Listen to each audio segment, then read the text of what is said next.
When India was under the colonial rule, our founder, Sri M.C. Sivananda Sarma, was deeply concerned about the need to educate the future citizens after independence. Inspired by Mahatma Gandhi and Pandit Madan Mohan Malviya, he started a school in Bangalore with one classroom of 6 students in the year 1940. The baton of Rashtriya Vidyalaya was later passed to Sri D.A. Pandu, who carried it forward with the same fervor.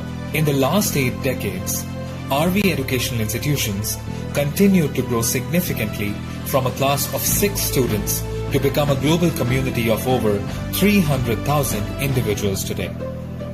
Together, there are 20 institutions imparting education in arts, humanities, basic sciences, teacher education, health, law, architecture, technology and management. Carrying this legacy forward, we proudly announce the launching of Rashtriya Vidyalaya University. When India was under the colonial rule, our founder, Sri M.C. Sivananda Sarma, was deeply concerned about the need to educate the future citizens after independence. Inspired by Mahatma Gandhi and Pandit Madan Mohan Malviya, he started a school in Bangalore with one classroom of 6 students in the year 1940. The baton of Rashtriya Vidyalaya was later passed to Sri D.A. Pandu, who carried it forward with the same fervor. In the last 8 decades, RV educational institutions continued to grow significantly from a class of 6 students to become a global community of over 300,000 individuals today. Together, there are 20 institutions imparting education in arts, humanities, basic sciences, teacher education, health, law, architecture, technology and management. Carrying this legacy forward, we proudly announce the launching of Rashtriya Vidyalaya University.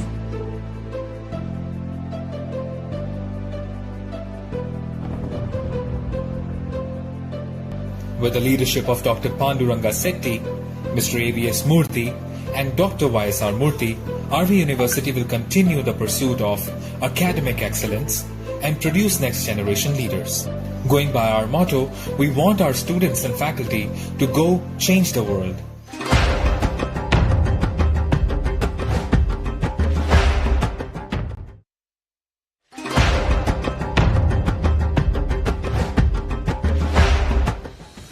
Rashtriya Shikshana Samiti Trust is a not-for-profit public charitable trust founded by the freedom fighter late Pandit Sivananda Sharma in 1940.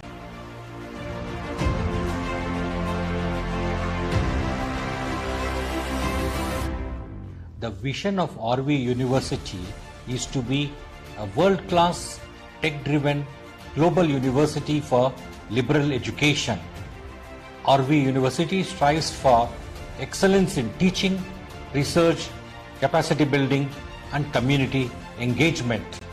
It offers 45 programs across its 6 schools dealing with liberal arts, design, economics, business, computer science engineering and law.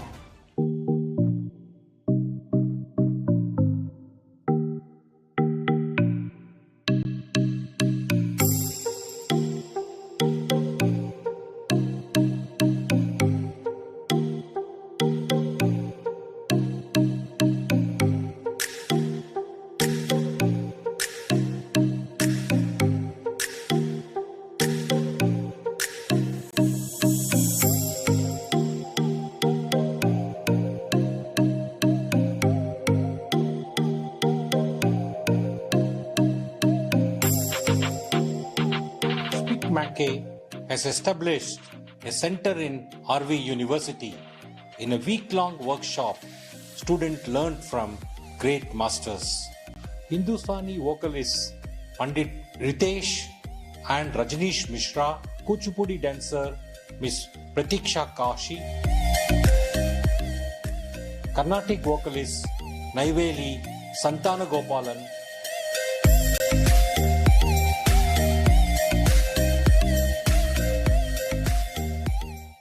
Sangeeta Vidwan Dr. T.M. Krishna, who held a master class for both faculty and students.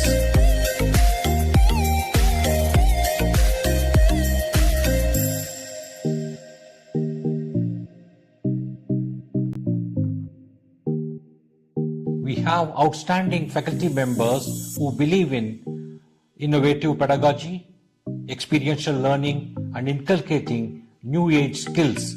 They are part of a RV University's vibrant academic environment. Our collaborations with top universities in the world, industry, think tanks, open or create a range of learning opportunities for our students.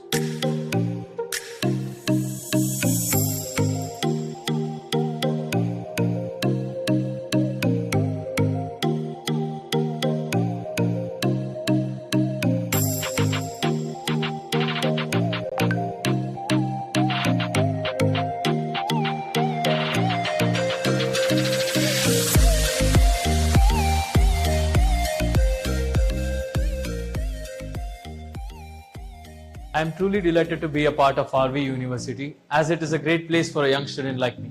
Here at RV University, there is an equal emphasis given to extracurricular activity, sports, self-development skills and soft skills. RV University has 23 student clubs and societies, which are an outlet to our own creativity. They also appeal to the interest of every single student at RV University.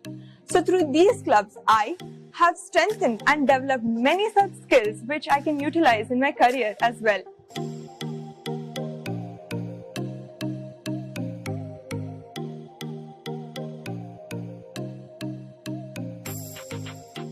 Students and faculty have excelled in both academic and non-academic art forms and co-curricular activities in last 18 months. And they've won many awards in both Indian as well as global arena.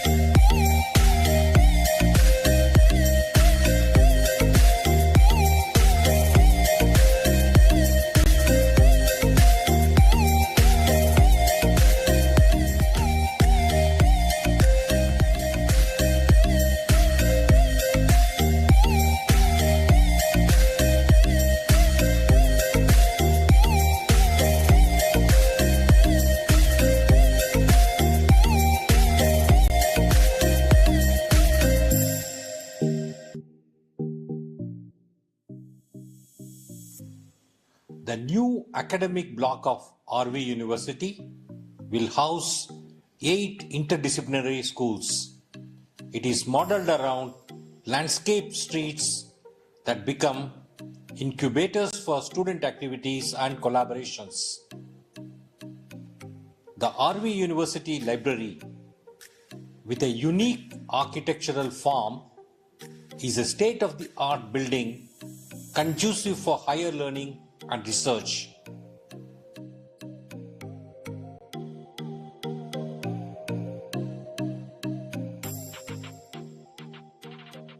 The 2,500-seater capacity multifunctional auditorium caters to cultural activities besides housing infrastructure for the virtual and physical sports. This will be an excellent facility for student-centric co-curricular activities.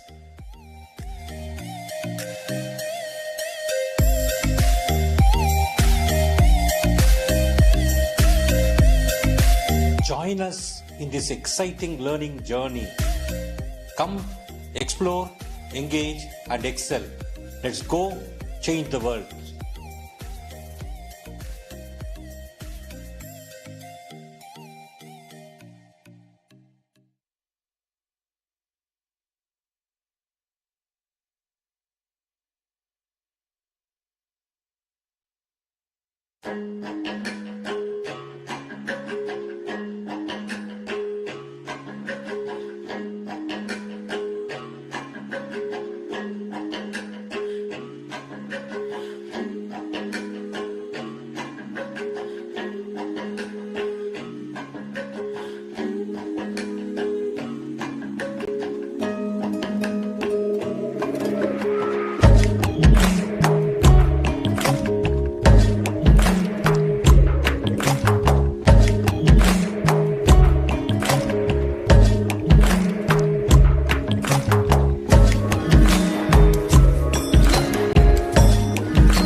tarana dhirena dhirena tom tarana dhirena dhirena tom tarana dhirena dhirena udana dhim tadana dhim tana dhirena udana dhim tadana dhim tana dhirena dhim tano tano tano tadhirena dhim tano tano tano tadhirena tom tarana dhirena dhirena tom tarana dhirena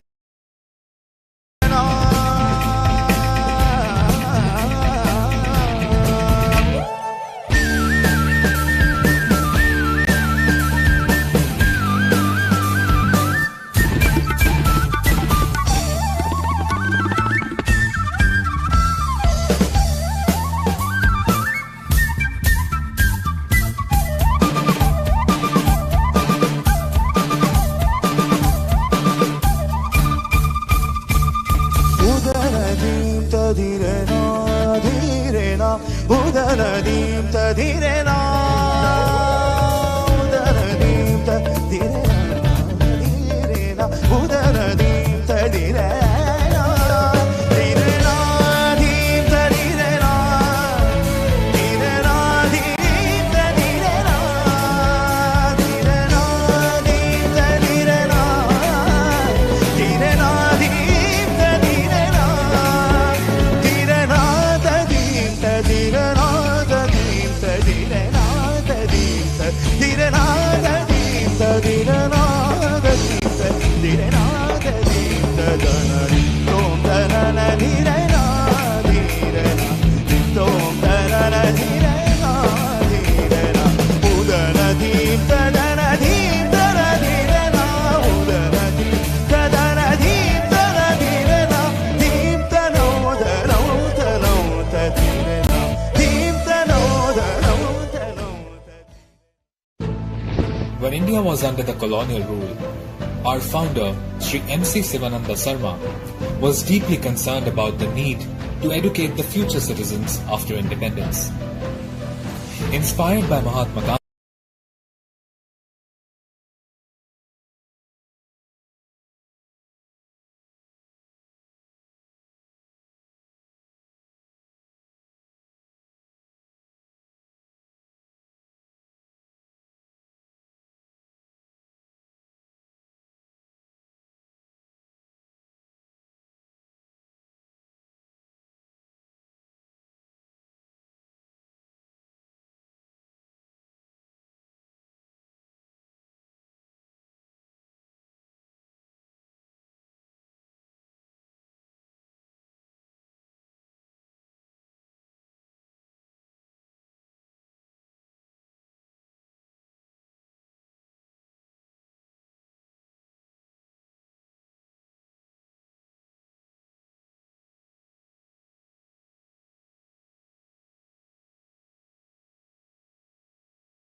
very good afternoon and a warm welcome to everybody present here. I'm Anagha and I will be your host for the following panel.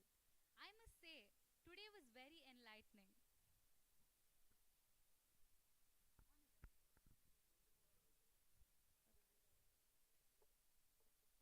And the speakers are imparting knowledge to us. The need of the hour is knowledge about cybercriminology and many such issues, and it is rightly being addressed at this following conference. It was indeed a much needed break, and after lunch we all feel more energized to continue along the day with much more interesting panels. And I promise this is going to be mind-boggling and eye-opening. The panel that is about to begin in a few minutes is about cybercriminology. Taking the chair, we have Michael Losavio, which means the discussion is indeed going to be enlightening.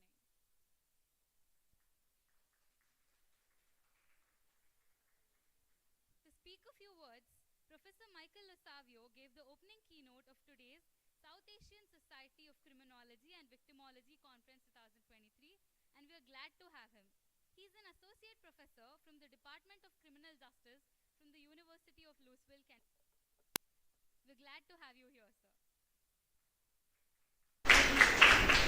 As the panelists, we have Madonna Matthew ma'am, Nidhishri, Prithvi Shet, Suman, Pavitra, Ritika, Joshi, Suman, Jamuna, Sai Krishna and Sivakumar. So without much further ado, let's get started.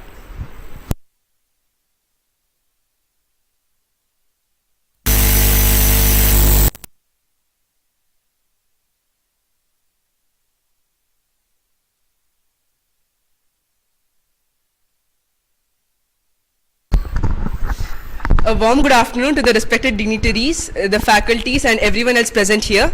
Myself Prithvi and this is Ms. Nidhishri. We are from Jain University, Department of Forensic Science, and we are very grateful to get this opportunity to talk here. Our topic here is online dating application, a new platform to commit crime. So before we go into the concept per se, let's first know a little bit of the basics of the concept. Everyone uses internet these days, like everyone is so much involved in internet, but if it was a decade ago, the dependency was a little bit lesser than what it is now, and if it was like almost 2 decades ago, the dependency was very much limited. IT or information technology is it is a digital media or a gadget which helps us transmit or receive or send of data. One among these fast-growing IT industries is online dating application. Digging up a little bit into the history of online dating applications, first, in the first online dating website was Match.com in 1995. In India, the first one was in 2014, that is Tinder. And Tinder, Hinge and Bumble collectively have around 17% of growth rate after the COVID that was seen in one of the research in January 2022. There are a lot of reasons why the youths favor these apps. The four more major reasons. First being, it reduces the fear of social judgment and rejection face to face. The second one, it helps them to modify their physical and personality profile. The third, it gives them a different and unique forms of communication, like they can send GIFs or stickers or any other, they have options in the app itself. And the fourth and the most important is the perfect match option, which is done scientifically with the help of scientific algorithms by the app itself, which takes the interests of the users and also the geographic location. Everything has a positive and a negative side. So the negative side here mainly comprises of cybercrime and crime. The cybercrime, there are a lot of crimes that happens, but the major four ones are fraud, identity theft, blackmailing and threats.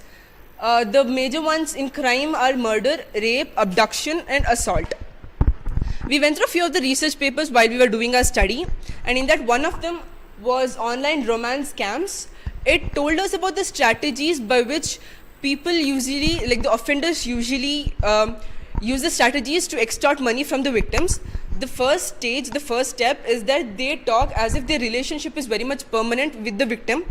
The second step is they give tragic biographical narratives, like they tell if there's any accident that happened with them or incident or something which makes the victim emotionally and mentally weak. The third and the major step is they impose deadlines on the victim that by so and so time and so date, they want the money and they'll give it back later. So there are a few more research papers which Ms. Nidhi will be now talking about. Thank you. Thanks, Ms. Prithvi. Now moving on to the next research paper we went through, legal implications of dating apps in India.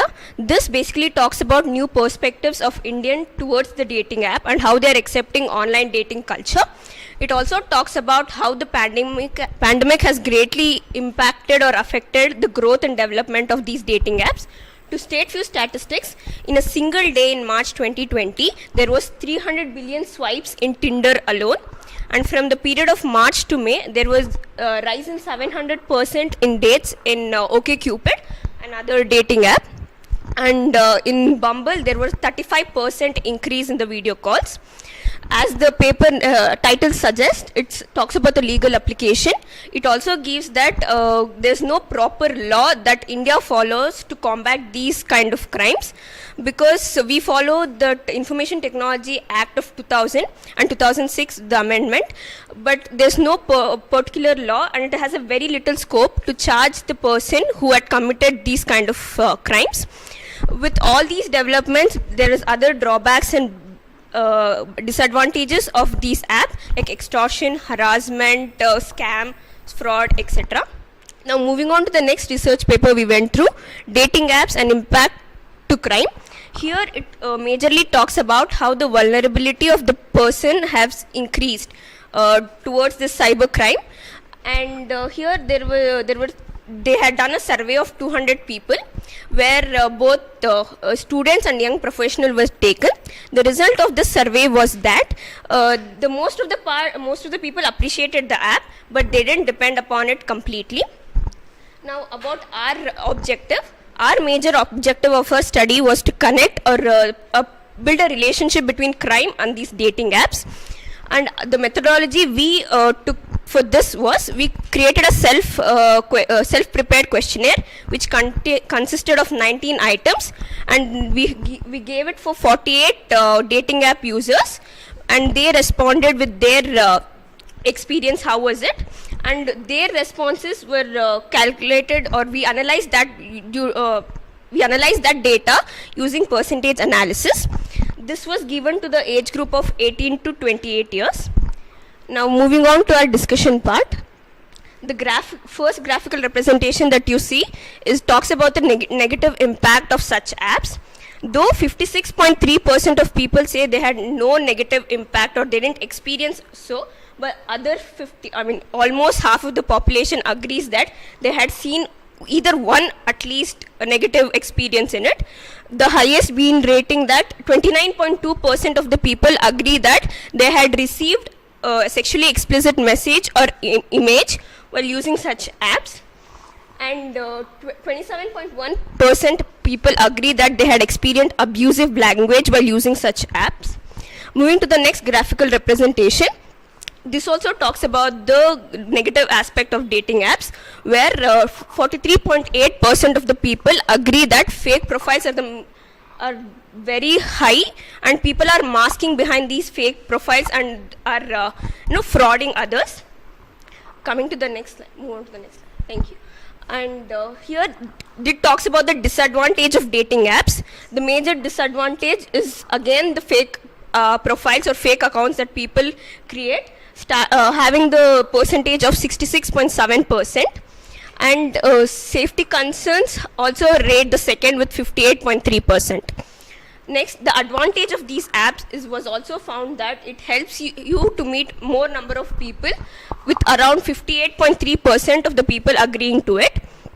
In this graphical representation, we had asked about 4 different scenarios, like how common do you think these scenarios would be. The first one is harassment and bullying. It was found out majority of the people said it was not too common. And the next scenario was, do you think people lie about themselves to make them more desirable to others? It was found out it is somewhat common, the majority people say it was somewhat common. And the privacy violation was also given as not too common.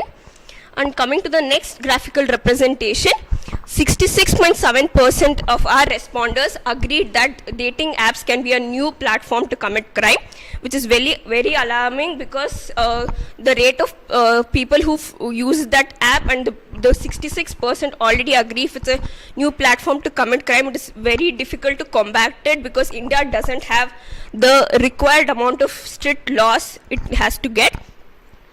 Next slide. Coming to the conclusion, here we have talked about the major findings of our study.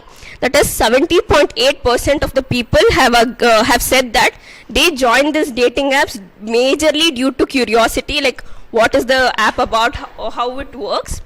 And as I already mentioned, 66.7 people believe that fake accounts are the major disadvantages, and also 72.9% people have agreed that they had been or they have known somebody who was a victim of cybercrime.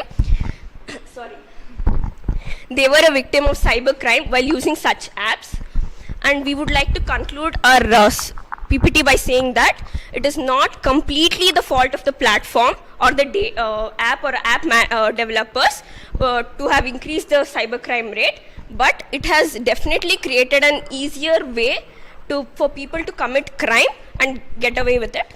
Thank you. Hope our presentation was informative.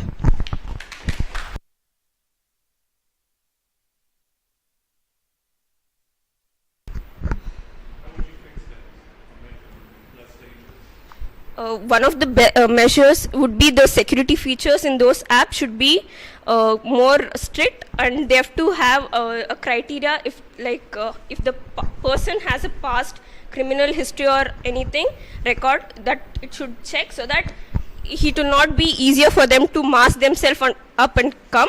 That is the major implication we do, and the strict rules should be given by the law so that they fear from committing these crimes. And also the people who are using should be aware like what are the laws we have, so that we'll be able to do. Yes.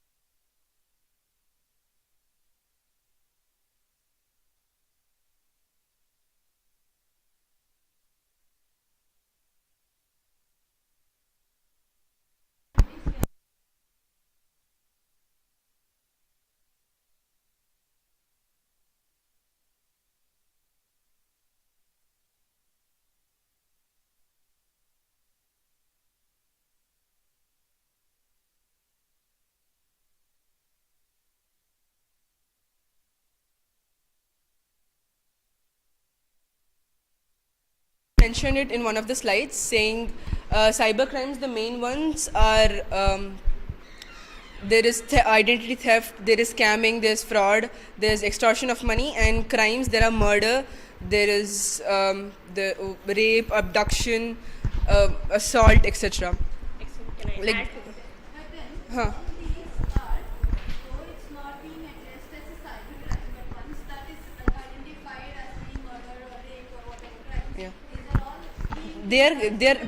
Yeah, but the people they met through through these apps. So this is one of the platform which will help them meet, and later it can even lead to normal crimes, not just cyber crimes.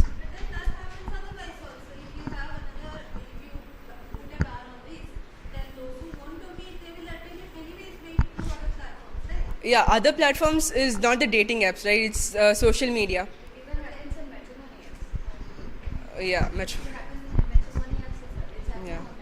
yeah. I remember a case study, recent one. In Netflix, there's a documentary also, like a Tinder swindler, where using Tinder, he looted so much money from the victims. I mean, they were women basically, but he frauded so much money that he got like millions together. And the same case had happened in India as well. It was in Orissa. I don't remember the name perfectly, but it's like Ramesh or something, the culprit's name. So it's, as I mentioned in the conclusion, it's not definitely only the apps mistake or app's fault, but the chances of you getting blackmailed or easily, according to our perspective, our studies, we feel that blackmailing of sexual harassment is more easier with dating apps rather than because in dating apps, people usually come for any relationship, they look for any intimate relationship, romantic partner, and people start trusting you. In social media, it's like a general group of friends where you don't trust them so much. They're not searching for that. They are going for, yeah. Yeah, it is becoming, but more is in the online dating applications, because more like in the general public, they try to trust someone they love more than their friends. So like if there's something, like normal people, they would not share much or intimate information with their friends, but on the dating websites, or someone who is more close to them, or a romantic partner. So this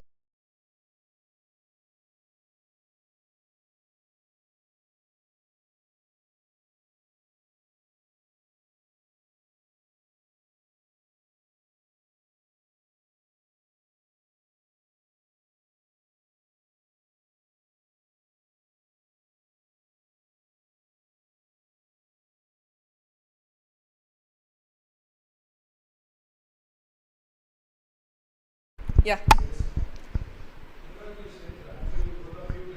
Thank you, sir.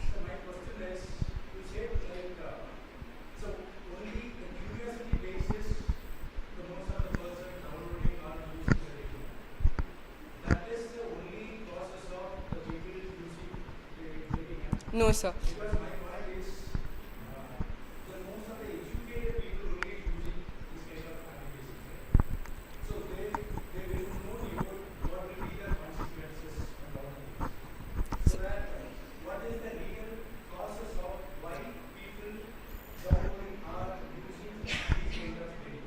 So that's a good point, but not only the educated, but even the illiterate use it. Once everyone has a phone, it's in their hand what they use it for.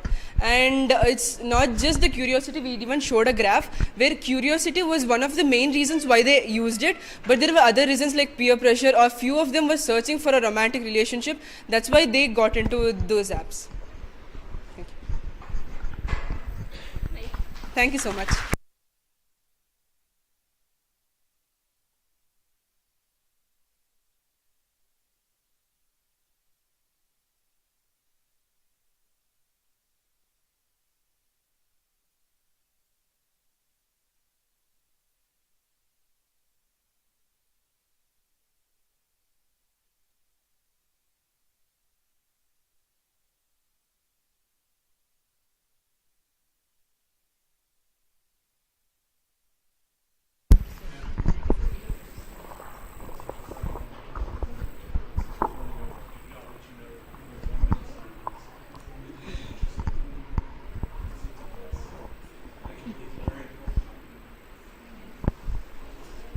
Shall we start, sir?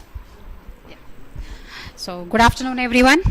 I am Dr. Jamna KV, Program Head and Assistant Professor, Department of Forensic Science, Jain University. Title of a presentation is Cyber Crimes Against Women in India, an Empirical Analysis. Okay, so in this presentation, we are going to talk about, present about cyber crimes against women in India, and also the level of awareness regarding different cyber laws in our country by women. We are focusing on women only, how women are actually aware about different kind of cyber laws, how to approach all those things. Okay, so the concept of crime or violence against women or female, that is not actually the new phenomena to our country. Okay, this was actually existed during ancient period also, and right now also in the present situation we can see different kinds of crimes were committed towards women. Like for example, sexual harassment, it may be kidnapping, it may be, or harassment, it may be different. Okay, so one among them we can say that cybercrime. Okay, so in the era of digitalization, globalization and modernization, definitely these cyber crimes are also increasing, and the question arises like, are women are safe on internet?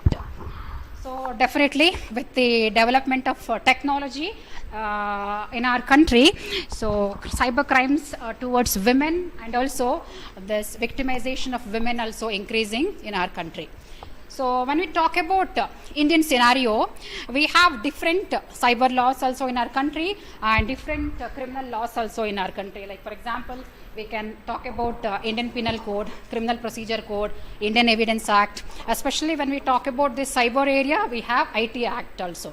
But even though we have different criminal laws and cyber law in our country, but still we are not able to control cyber crime completely in our country. We could notice, like when we see the NCRB statistics, National Commission for Women, its statistics, we can notice that the cyber crimes are in increasing level only. We are talking about towards women. So in our day-to-day life also, we can actually notice or witness, so the cyber crimes towards women are actually increasing and women are actually being victimized also. So when we talk about the cyber crimes against women, we can notice or we can identify different types of cyber crimes also. Like for example, harassment via emails, then cyber stalking, cyber pornography, defamation, morphing, cyberbullying, and so on. Okay, these are different types of cyber crimes committed towards women in India also.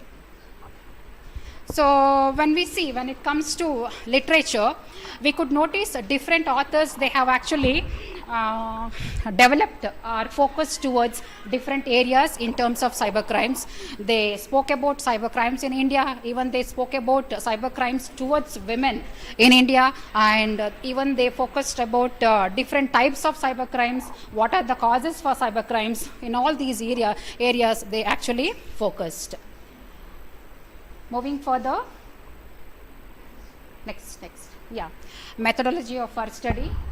Aim of our study, that is to study cyber crimes against women in our country, and research design, it is empirical research, and sampling, we focused population between age group of 18 to 50, then sampling size, it consisted of 150 women respective age, and we consider their education qualification also, and purposive sampling technique was actually conducted. Then data was collected from both primary and secondary sources, and primary sources consisted of self-developed questionnaire, and secondary sources consisted of reports from NCRB and National Commission for Women. And data analysis, percentage analysis was actually conducted. So now the co-author of the paper, Ms. Suman, will continue with the presentation. Thank you. Okay. So basically till now we have discussed about methodology, and the first objective of our paper was basically to find out the cyber crime trends against women. So to achieve this objective, what we did is basically we had reports from 2019 to 2021, so where we have put down the statistics, especially NCRB has classified, so National Crime Records Bureau has classified the various types of cyber crimes against women. So they have spoke about cyber pornography, cyber stalking, it could be like a defamation, fake profile, cyber blackmailing, all as such. So when we look at this, you could see there's a great increase in the number, especially when in 2018 you can find around the cases have been increased, and also when you talk about the more, you could see especially cyber stalking and pornography was one of the most women were more victimized because of this kind of cyberspace related crime. As such, also we have collected data from National Commission of Women, where you could see that especially some of the cyber crimes, especially where women were more vulnerable, and what was the rate. So where we could say that yes, especially we can find this cases because it has been filed, okay, because it has been registered. So we have the registered number here.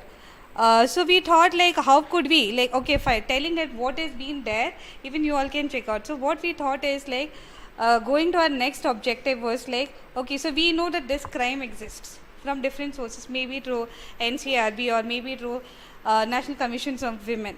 So what could be the factor which could actually influence in getting the level of awareness? So our next objective was basically our next objective was to find out how the demographic details, the demographic characteristics could play a role in basically being aware of what are the different cyber laws or maybe different laws which is being there to combat this kind of cyber crimes, especially against women, because we looked only into one aspect as women as such. So we have looked into different acts, like especially we considered IT Act, then it could be different laws, IPC, Indian Evidence, Indecent Representation of Women, POSCO, then you have POSH, Prevention of Sexual Harassment. I think in the morning we also have a discussion as such. So basically where you could say like, okay, all these laws, all this have been implemented by the constitution, but how is it, like, are you aware of it, and what does it plays a role in being aware of this kind of laws? So what we did is, like, we had 20 items where we wanted to collect data from, especially from the women, irrespective of the age she belonged, right from 18 to 50 we had. So we divided her age into 3 different clusters. From 18 to 24 was one cluster, from 25 to 40 was the other cluster, and from 40 to 50 was the third cluster. And then we also divided them based on their education qualification, what they have perceived. So we had pre-degree courses, we had graduate courses, we had postgraduate courses as such. Okay, so we could find that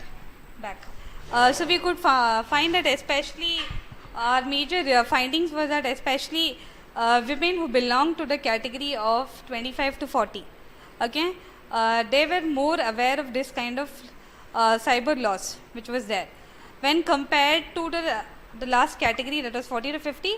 18 to 25 they were okay, like moderate level awareness was there, but when it comes to 25, and that was a percentage analysis which was being done, and we had pictorial representation of also. Next, also when it comes to the educational qualification, what this women had as such, so you could find that especially it was both graduate courses, and when it comes to postgraduate courses people have done, they were aware more of this loss when compared to pre-degree courses. So our finding of the study is basically, you could say that we know what is the crime trends.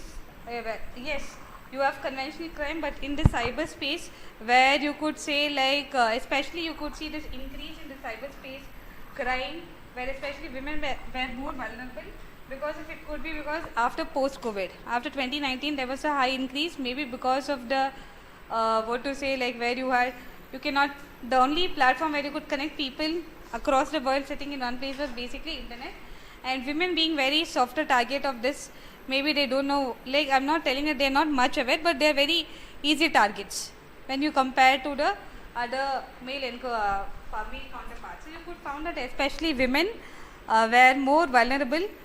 Men also were there, but they had like different levels as such, like they were more monetary scam when compared to women. Even women have gone to, but especially like cyber pornography, stalking, this was seen at a very high level where women were more victimized as such. So this is what, so we would like to conclude our study by saying that especially knowing, yes, we have statistics where it says that women are vulnerable, we have laws, but until and aware people are not aware. If I find this, where to report, how to go about it. So that's needed. So that is where we brought in this. And also I feel like until we ourselves decide that this is only reported, there could be many unreported cases where women, because of their dignity, because of their respect, because of the societal influence, what would the society think that I would have been there. So I think there could be many unreported cases as such. So this is how we conclude our study. Thank you.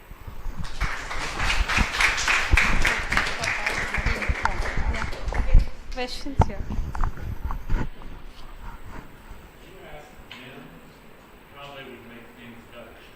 Yes. Yes. You can actually come up with some solution. I think we have a mixed population here belonging to all, like at least to the two categories where you could come up with a solution, and I think majority we all are the users. Some of the preventive measures to combat the cyber crimes towards women. We are talking about women. Study talking about women. That's why.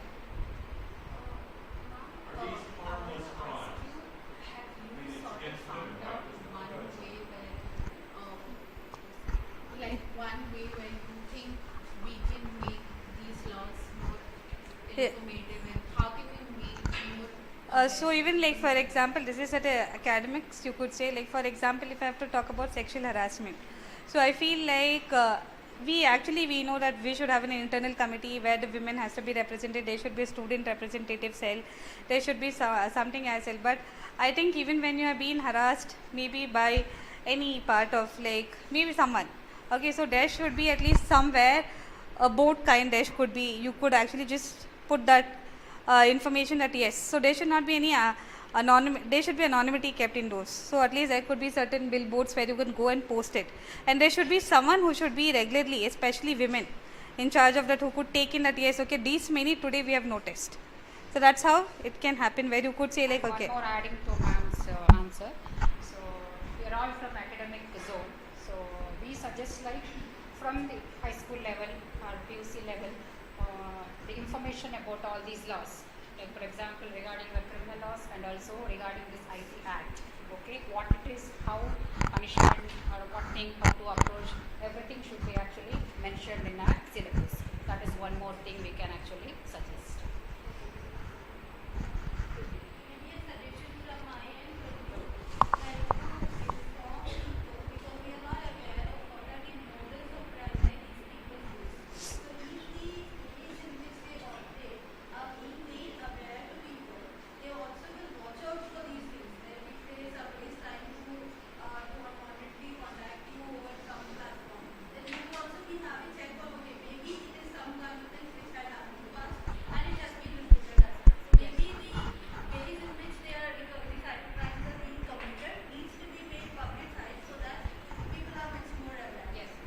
Yes.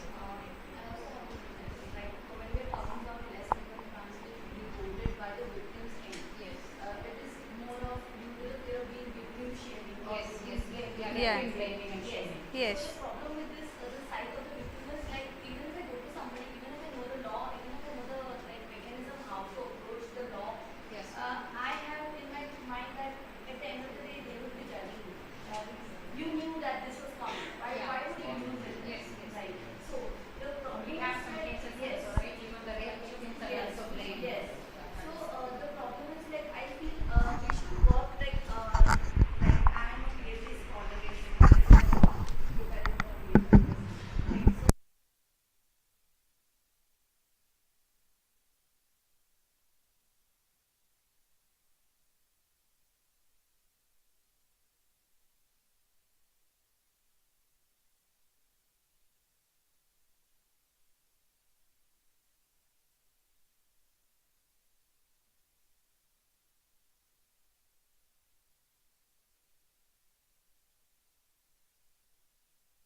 Good afternoon, everyone.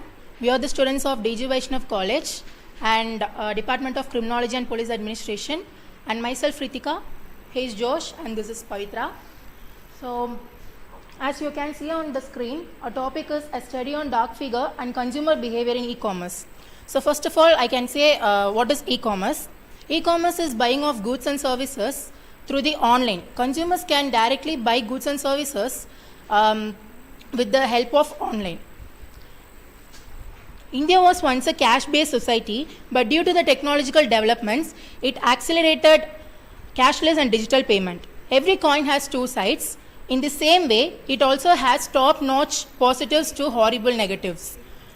And especially during the lockdown, COVID-19 has changed the consumers' preferences offline to online. When it comes to online shopping, people get victimized easily due to eye-catching offers and advertisements from a less trustworthy websites. It is also difficult to trace the offender, as anyone can commit a crime from any part of the world if they have access to the internet. The purpose of our study is to analyze the dark figure. So what is dark figure? The number of crimes not reported to or detected. The dark figure of crimes occurs when a victim or witness fails to report a crime. Unreported crimes are the greatest threat to our society, as it encourages the criminals or offenders to commit more and efficient crimes, often in future. This breaks the process of prevention of crime, as officials are unaware of such crimes that are frequently happening nowadays. The main aim of this paper is to find out the factor that stops victim from filing complaint against such scams. These are the objectives of our paper. Reasons to prefer online shopping over offline stores. To study the reason for not registering complaint. Response given to the complainant after registering a complaint. Awareness on registering a complaint about online shopping frauds.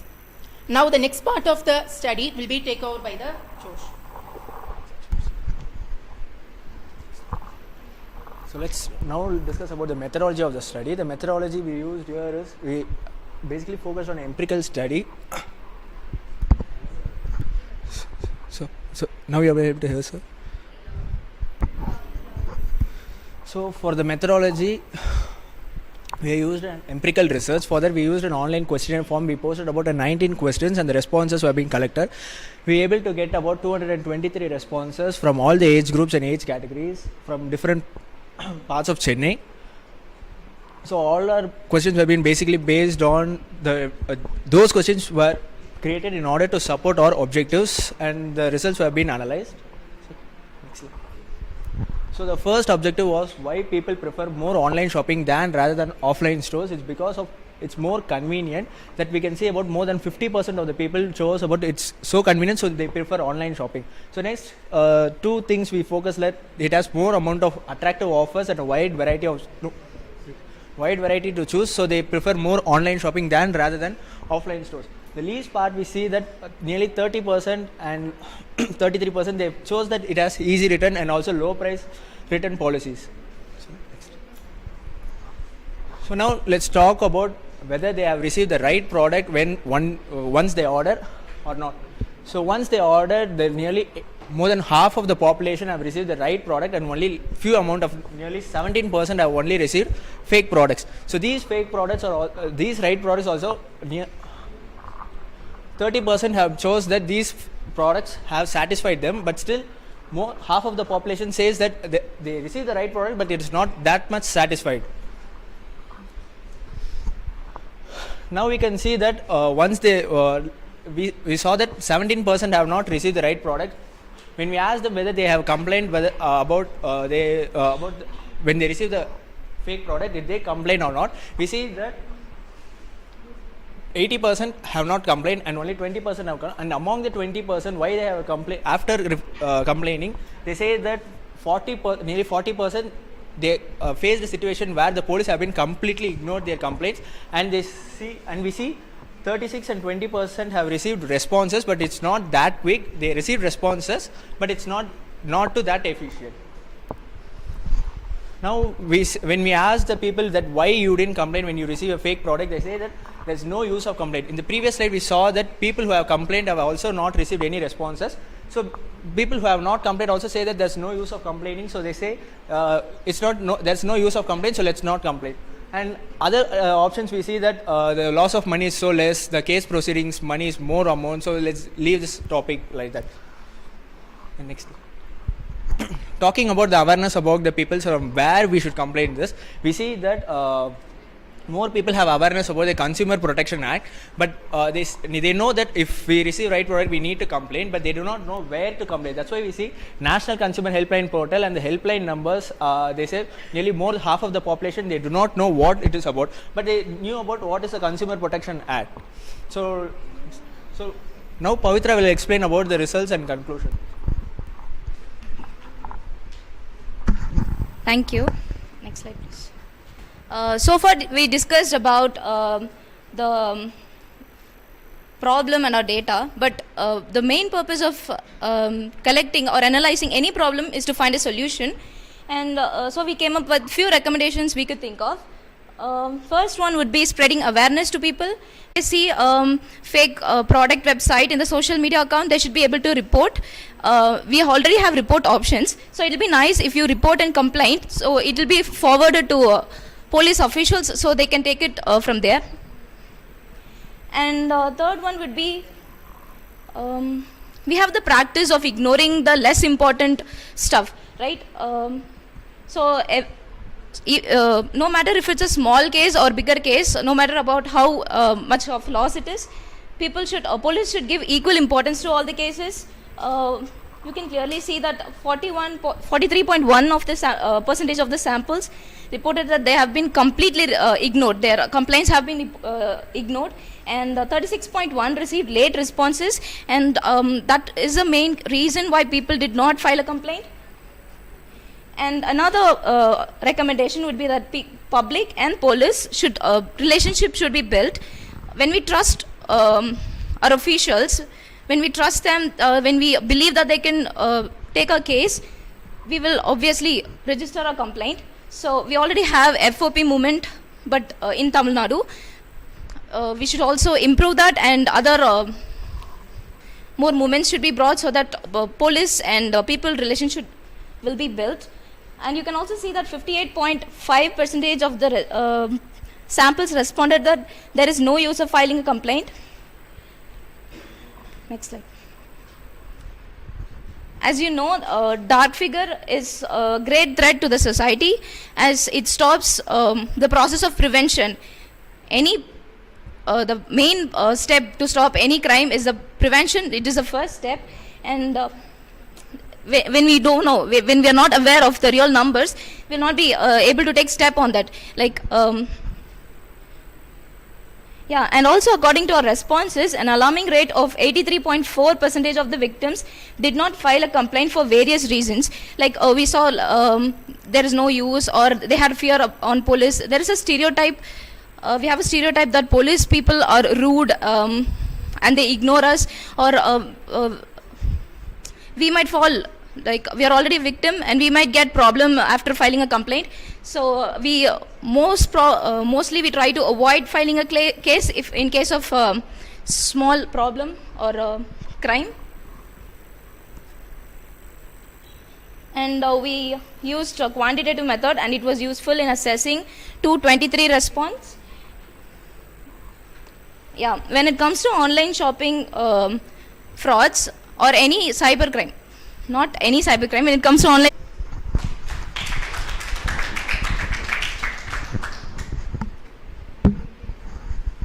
Any questions?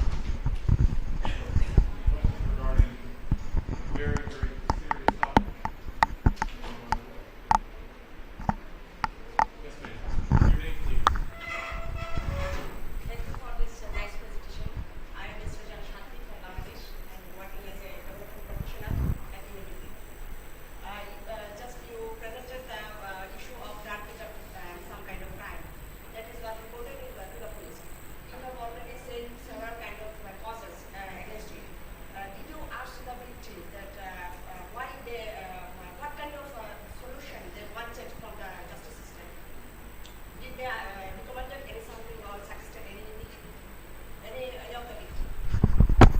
that they have a stereotype that when we complain, there's no use of complaining. The police is also not responding them properly. So they say that why we should complain since there's no use of time and also it's a waste of time. So I let it go. It's a less amount less loss. So let it go. We need not need to complain. So the best way to improve this is that police public relationship should be built so that the public should get an opinion that when we complain to the police, we would be able to get a response and the loss of money would be recovered. Only when that thing comes to the public, we will be able to get more amount of complaints.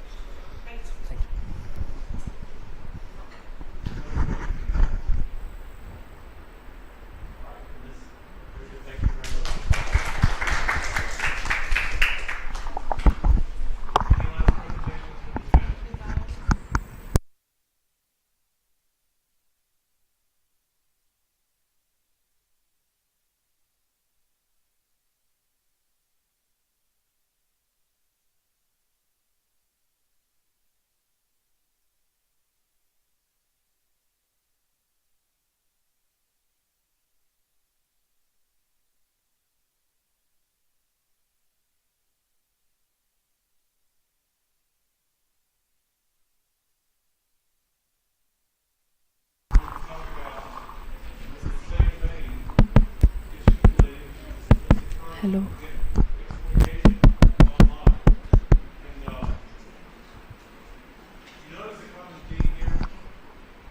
Exploitation and misconduct based on sexual exploitation. That has probably been true for technology throughout human history. It's still bad stuff. Ms. Banan, tell us how to stop. So first of all, a very warm good afternoon to one and all. My name is Madonna. I work as assistant professor in the International Institute of Crime and Security Sciences. So first of all, may I just know, do you know about Kerala, the southernmost state in India, of India? Okay. For what reason you know Kerala? Not here. No. The main thing we all know about Kerala is about the 100% literacy rate Kerala holds since years. Okay. Now many states have come up with that.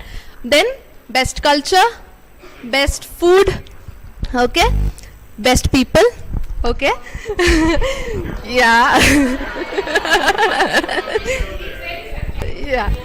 Yeah, sure. Then spices, yeah.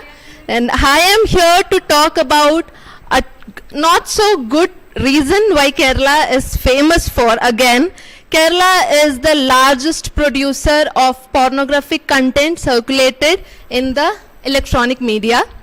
Okay, since years, the main electronic cities of Kerala like Calicut, like Kochi, Trivandrum are the main suppliers of electronic explicit content. So, I am here to present my topic entitled Pornographic Content Circulation via Social Media Websites, a situational analysis into the condition in Kerala amid COVID-19 pandemic. I am the co-author. So to start with the abstract, with COVID-19 lockdown, a drastic change in the graph of people watching porn has been seen, mainly the content being child pornography. Reports stated that high rate of pornographic consumption across the country and increasing demand for child pornography. When compared to other states, Kerala is the largest producer of porn videos in India as per the reports of Times of India back in 2020 when pandemic was on peak. Trivandrum, Kochi stands out in the list of highest porn viewership as well. So the main reasons behind this was considered to be alcohol addiction, lack of sex education and a conservative society. This paper mainly deals with the circulation of explicit content across social media platforms.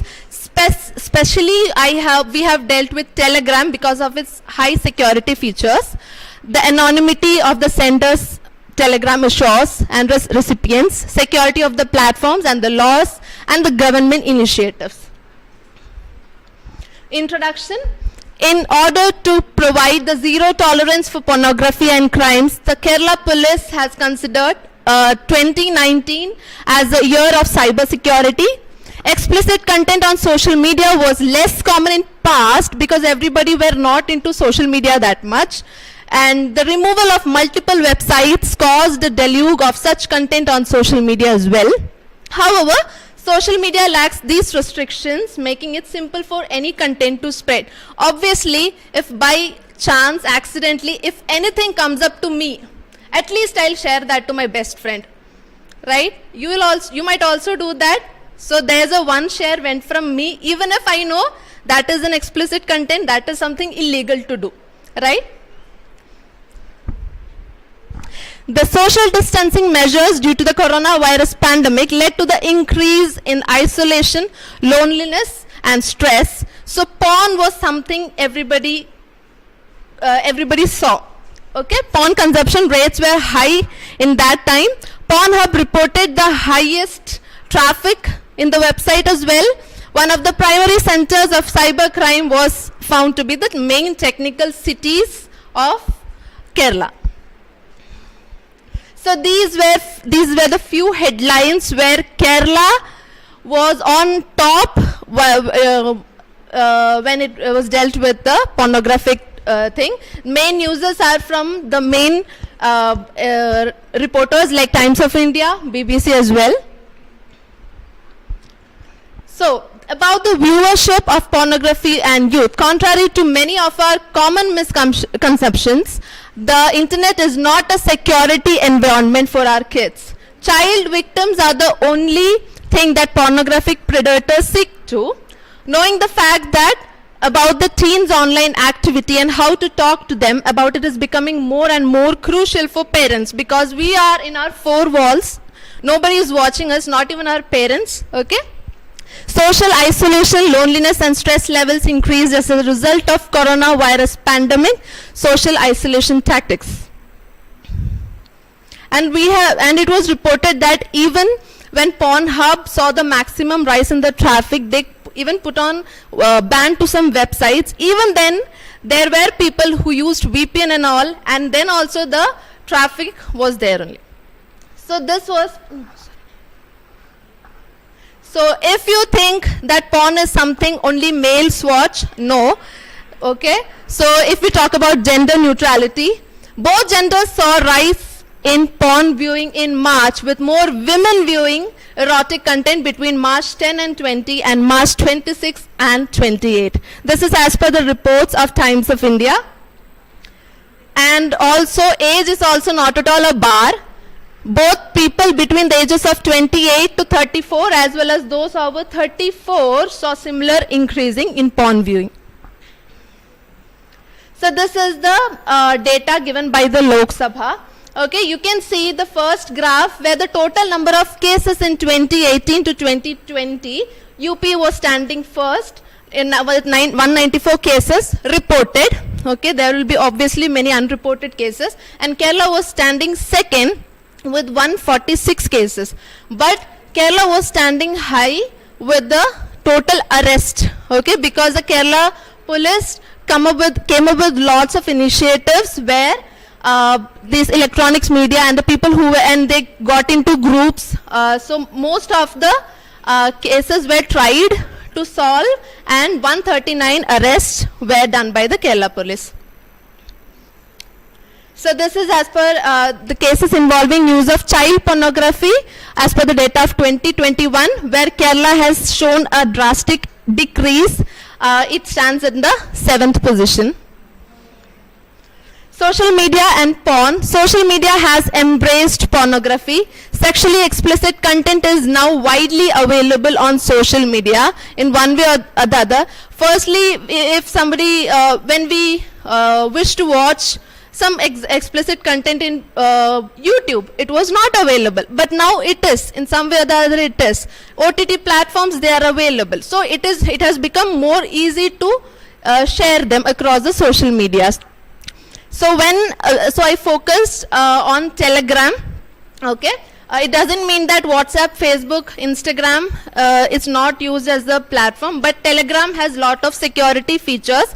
Even for the research purpose, I personally got into some groups with unbelievable names, but I was not, I was not kept in that group even for 2 hours, because it works like once you get into the group, okay, either you have to share something or you have to buy something. You won't believe that cheapest rate, like you can buy a photo for 5 rupees. If I am talking about child pornography, I have seen pictures going for 5 rupees. Okay, the admin will give you warnings like you have final hour to share a picture or a video or buy. If you do either, you can stay in the group. So I got into almost 10 to 12 groups and I was kicked out because I'm not sharing anything. I just went to see how it works. Okay, so I was kicked out of every group. So Telegram's encrypted platform serves as a veil for all these unlawful activities. As previously said, despite of all this technological advancement and national increases in cyber security, there haven't been hundreds of people detained for spreading sexual content in Kerala today. So these are the features Telegram offers: end-to-end encryption, anonymity. I don't know. I was not even able to reach to the original name of the person who was sharing. That it was so secure, and there were groups like with 400, 500 people, okay, continuously sharing things or continuously buying things. Only Kerala people. Two things. Were you able to locate where the server was physically located? And two, how do you know that they are Kerala people accessing this? Only Keralites were approved by the admin. Only Keralites were approved by. And even the cyber cell, cyber dome in the Kerala police was not able to crack these groups. When I was entered, I got entered, I don't know how, I think the admins do a proper background check of each request and then only they admit. I was able to, but then after 2-3 months, Kerala police was, Kerala police cracked, caught 238 people behind this, including the topmost people like lawyers, academicians were also included. Then the ability to access any group without disclosing one's identity, free access, secret chat, etc.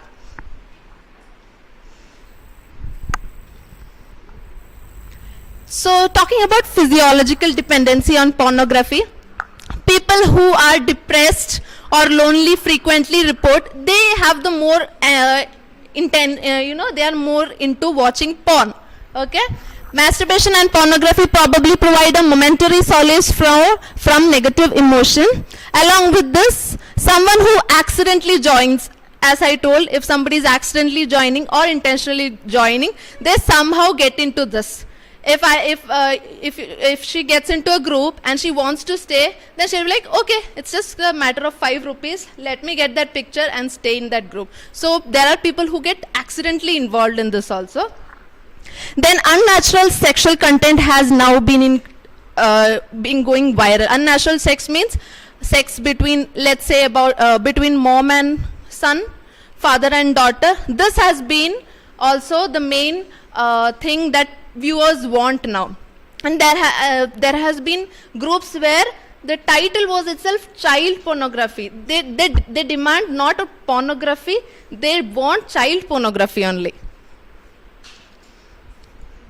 Theory of space transition by our Professor Dr. K. Jayashankar sir. So as simply it states as like when one person moves from one space to another, obviously he is not the same. His behavior, his character is not at all the same. Okay. The space transition hypothesis examines the types of behavior that people exhibit in both physical and virtual spaces.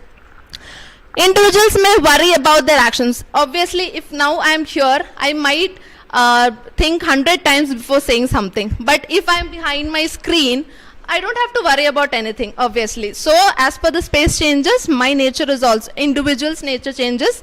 However, once these people enter the digital world, they are less self-conscious. This idea explains how a person's personality changes when the environment in their live or work changes.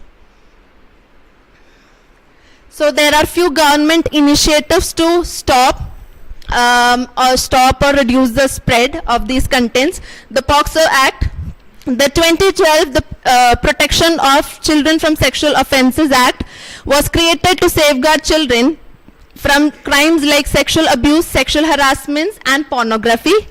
The Operation P Hunt, the full form is Operation Pawn Hunt by the Kerala government. Kerala Police began Operation P Hunt as a campaign to apprehend those who share and post child pornography online. So this is the data which of the Operation P Hunt, where they found the raid was done in almost 326 locations. There were 268 crimes reported, from which only 41 were arrested. Out of 268, only 41 people were arrested. Okay. Then about the Cyber Dome, the Kerala Police Center for Technical Research and Development is called Cyber Dome. The program was started to keep tabs on those who shared and posted material on sexual assault. The project was started by Kerala Police to improve the state's online safety and to reduce the notorious cyber crimes. Then about Cyber Cell, the state Cyber Cells is continuously behind enforcing the security of the state. So when we look into the conclusion, the pandemic lockdown has led to a bigger increase in the habit of people watching porn, resulting in a rise in the amount of sexual content published online.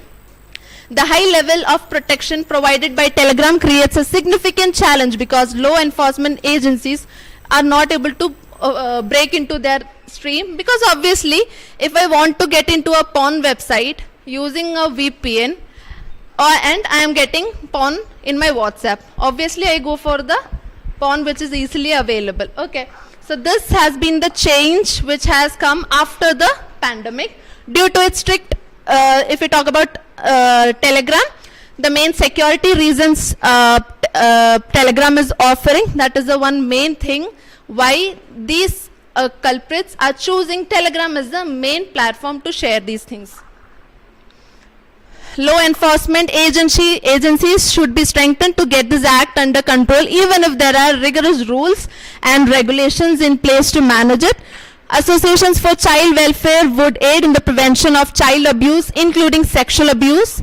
The government has been already taking steps, tightening cyber laws and announcing strict punishment for violators, and at the same time running educational programs. Much more is to be done. Thank you so much. These are the references. These are few of the references if you want to refer. Thank you so much. Okay, that was sufficiently horrifying. What questions do you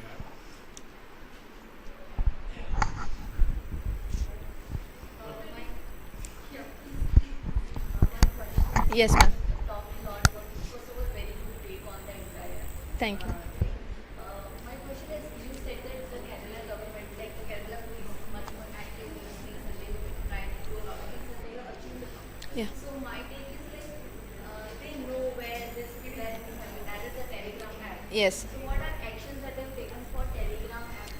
Is there, I think there is a need to give such apps strict, kind of a warning, I guess, to Yes. improve their features to make it more transparent to make sure that such things are not happening or anyone is not getting. Right. So we all know that to get into a social media website, there is a minimum age bar. But we see students of 6th standard and 5th standard still on the platforms because they are not asking for any identity proofs. Obviously, there's one question they ask, are you older than 18? Tick. Okay, done, you enter. There are students in 5th standard and 6th standard getting into these platforms. So that could be, if that is to be, made strong, that would work. And talking about Kerala Police, no, they have not worked to their maximum to bring this down. Because if they would have done, there were 268 cases reported. They only arrested 41. And one thing I've heard is like, news came up like, there were lawyers, there were academicians they were set out free. They were set out free, and there were technical students who were caught because they have power. So completely we can't say that corruption has not happened, but Kerala Police should take more steps towards it. Ma'am.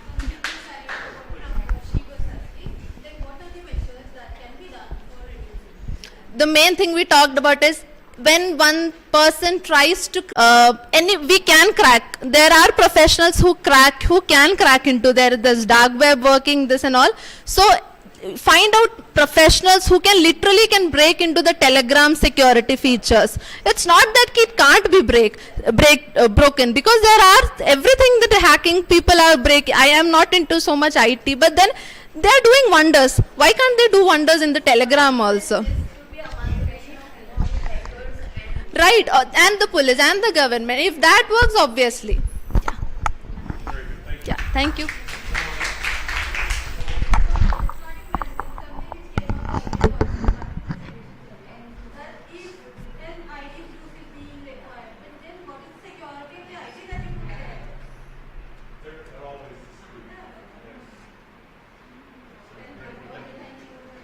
This is your homework for tomorrow morning. What are the national security implications of what she just presented? These are national security implications for the U.S., for India, for everyone. We'll talk about that tomorrow. And now, for our final and outstanding presentation, please welcome. The guy's going to explain why kids do all these bad things. Take it away.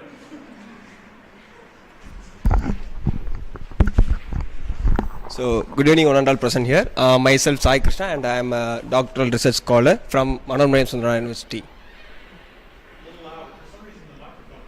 No, it's okay. So, my topic is youth behavior towards casteism on social media, causes and consequences. Yeah. So, we know that caste, the word refer from the Portuguese word casta in the 19th century. In ancient period, we know about the peoples were classified by the Varna systems. The Varna system classified the Brahmin, Kshatriyas, Vaishyas and Sudras. So after the British came into existence and ruled us, they classified the peoples by their working sectors. So they had their separate rules and regulations to follow up, as well as they had to do their respective works. From the ancient period, the society has changed lot of from the ancient period. Lot of cultural changes arise, but still the caste is not changed or removed from our society.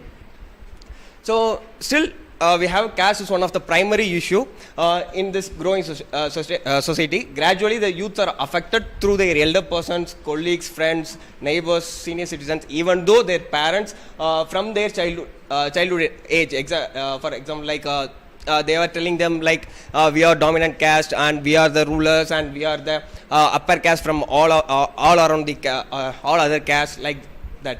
Because of this, the youths are trying to show the differences by using the caste ropes in their hand and caste temporals in their foreheads from their childhood. So these days, it gradually passes to the social media too. So social media has started for the creating the communication between the peoples around us and also for erasing the communication lag between us. But still, we are having the discrimination through the social media. So nowadays, when we into any social media platform like WhatsApp, Instagram, Facebook, Telegram, etc., we could able to see the caste groups and the individual person who have the caste name behind their original names. So why they are using the social media as one of the platform for because social media is one of the active media platform which actively updates the information for every second and every minute and connecting the people without any limitations, so that the youngsters are using that for making the caste their respective caste prides and defames the other caste. Because of that, the violence takes place between them. It's not ending with the social media, but also it spreads to the society through the because of this incident. It will end up in the bigger issues like abuse, physical abuse, sexual abuse, murder, revenge murder, etc. And we could think that's a small problem between the youth in the social media, but it will happen. It will move and it will happen into the real society too. So these are some objectives of my study. So I would like to find the causes and consequences and the impacts which involvement and the impact which are faced by the individuals. So this research was quantitative in nature and it was taken initially at the MS University, and totally 52 samples were taken from the youth in the area of the study. Convenience sampling from the non-probability sampling was taken, and PDQ was framed to collect the data, and SPSS was used to analyze the data. Yeah, next. So these are some major findings of my research. So 32.61% of the respondents are members in the caste-related groups in social media, and 23.78% of the respondents were degraded the other caste names in social media. So it is also one of the reason for in real crime happening in the real physical world. So 69.41% of the respondents were put their caste-related pictures, identities, etc. in their social media profiles, and through this they are indicating their castes and representing their castes. 32.11% of the respondents were put their caste leaders and caste actor pictures in their social media. So 28.91% of the respondents created their caste-related pages in the social media platforms, and 54.11% of the respondents were praised their caste through posts, reels, memes, etc. And next. 18.01% of the respondents were degraded the other caste names through post, reels, etc. And 32.19% of the respondents were introduced in the social media caste groups by their siblings, and 19.87% of the respondents were by their friends, colleagues, neighbors, and as well as their parents too.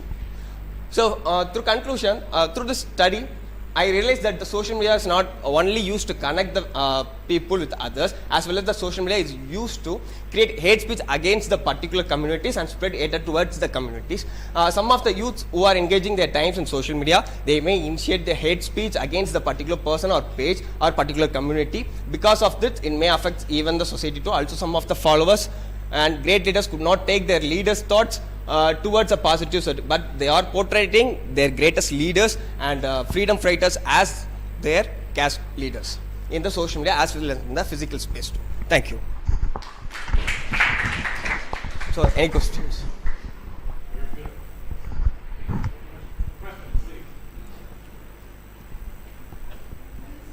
Yeah.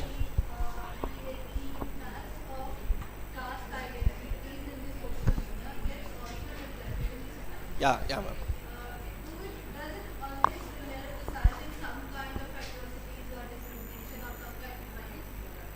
Sorry, ma'am.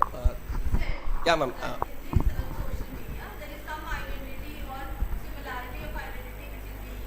Yeah. And there are certain crimes which is also has its reflection in the society. So now, is because of such behavior over the social media, do you think that certain kinds of crimes happen in the society? Yeah, of course, ma'am. What are the kinds? Like abuses, discriminations. So, if A is a person who is a below category level of some below category, so he abused or discriminated by the upper caste groups in the physical world. So these are happening, will happen every day in physical space.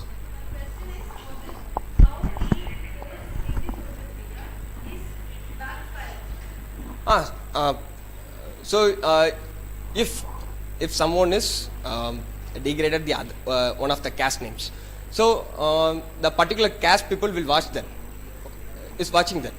So after that, after they are watching, it will get hurt them. So they will engage themselves in the riots and like that.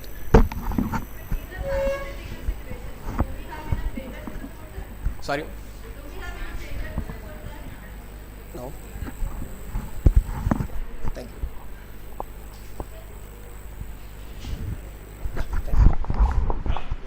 Last one.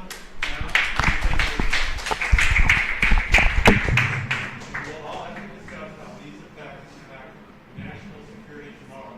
Now, so have some tea. Thank you all for coming. We have tea and coffee arranged in the student common area. So after a 5 to 10 minute break, you can join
right.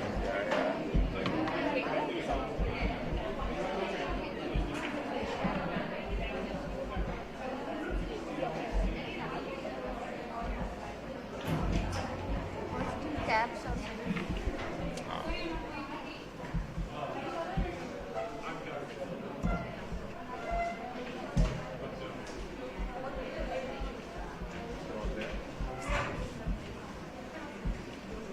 just share the mail ID.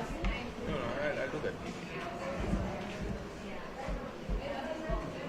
I was going to say, come here.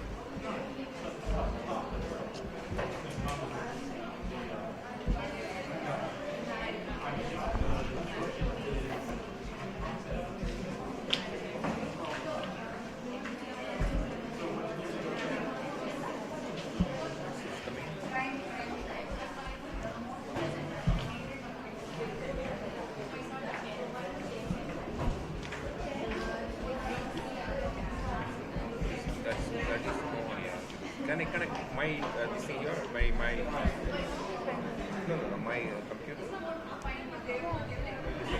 Let me show that. It's not an modified it. Search trying to cap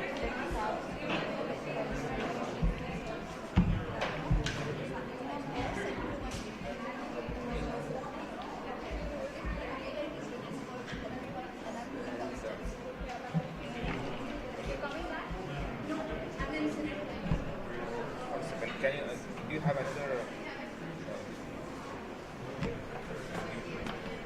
That is not. It's not edited. I think the edited is not coming. Can I put my laptop here? because there are others presenting, so there are people using this laptop. So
Come this way. I don't know. I'll do it.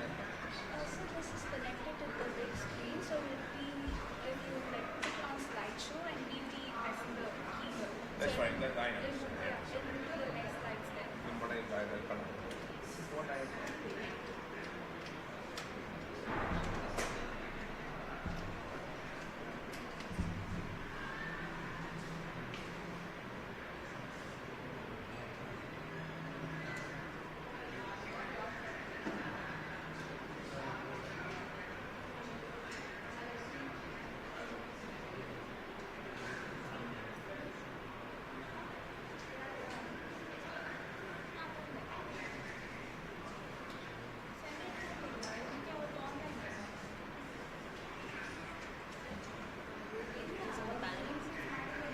I'll reduce my itself.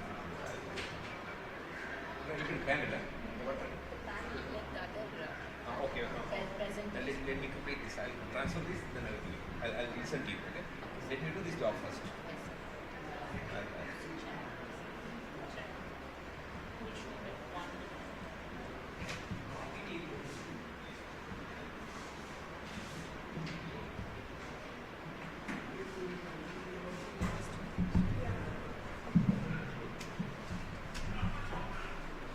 Does anybody have any okay, no.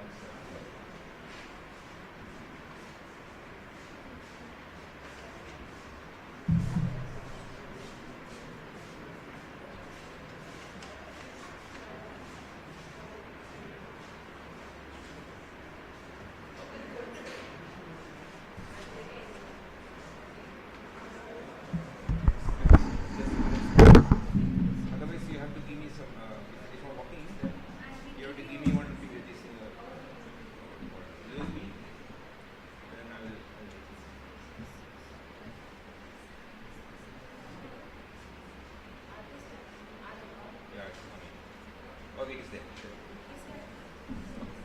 Just open. Day 1, conference.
That is day 1.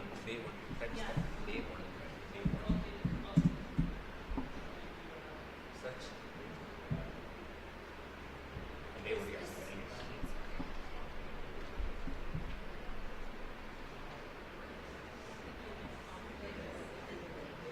Just see whether it's go to the presentation.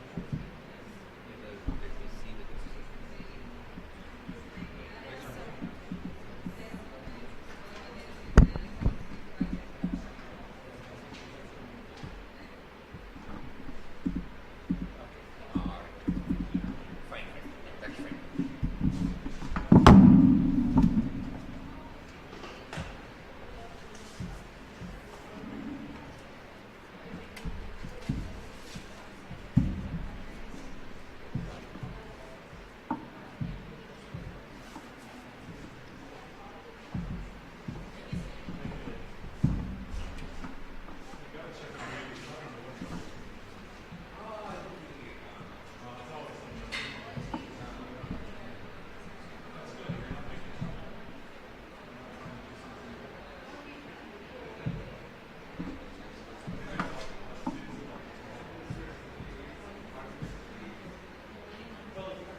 Could you mail it to that email? Yeah, that's right.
The same thing happened with the last one. Five was supposed to present, only two showed up. Then I don't know where others came. I'm scared of that too. Just all that dude standing outside his chair. His name was in the start. Okay. He was at the end.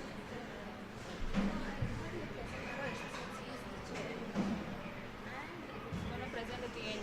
Yeah, and I asked what he did. He also made the ones to present first. Who made who what? I have no idea. Everything's going over my head like whoosh. Anyway, should we start? Ask the chair. If you want to say, how many people are there? 3. Only 2 presenters are there. Totally how many presenters are there? 3. Oh, see, during the chair it's 4. So 3 people are there. So I just start off. Ask her first.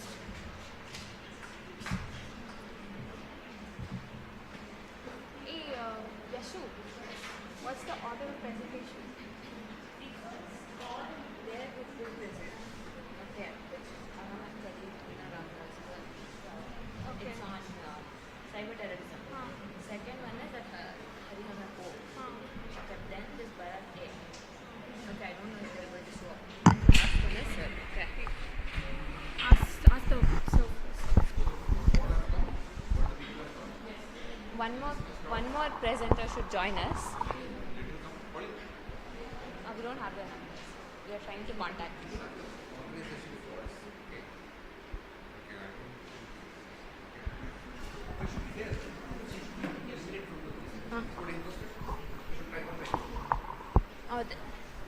We are not able to contact them, so they're not picking call. Not picking? Yeah.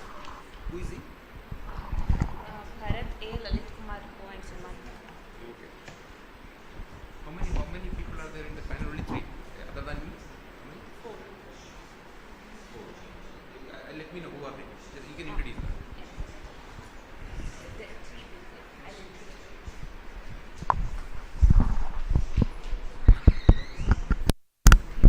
Is it on?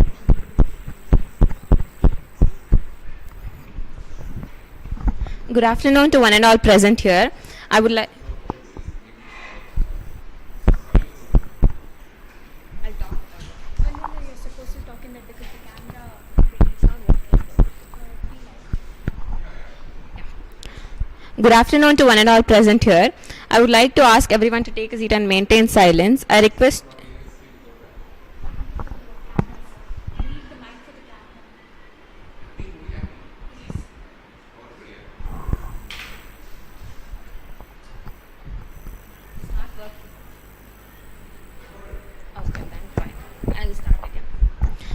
Good afternoon to one and all present here. I request you all to put your phones on silent and maintain a cordial environment. Thank you.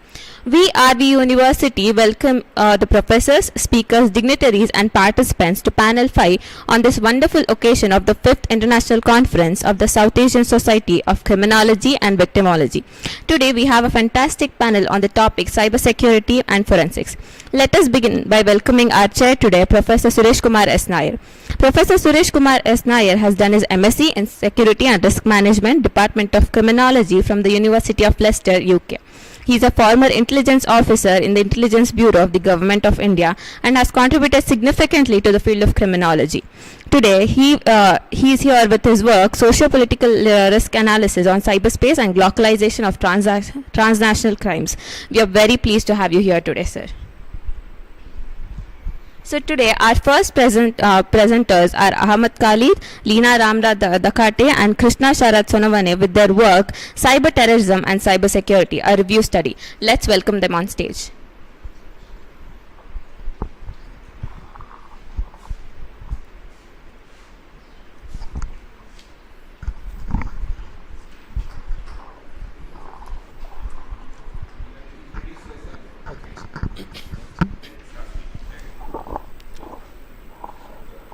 Good afternoon, everybody. I am T. Ahmad Khalid, studying in second year BSc Forensic Science, GTN Arts College, Dindigul. So I am here to present my topic entitled Cyber Terrorism and Cyber Security, a review study. So before moving to the review paper, so I want to tell you a hint about what is terrorism and what is cyber terrorism. Okay, sir. So, as well as we know that what is meant by so terrorism is act against the government and the society, and like that terrorism, cyber terrorism is also like terrorism. So, cyber terrorism means an illegal act which is done in the virtual modes.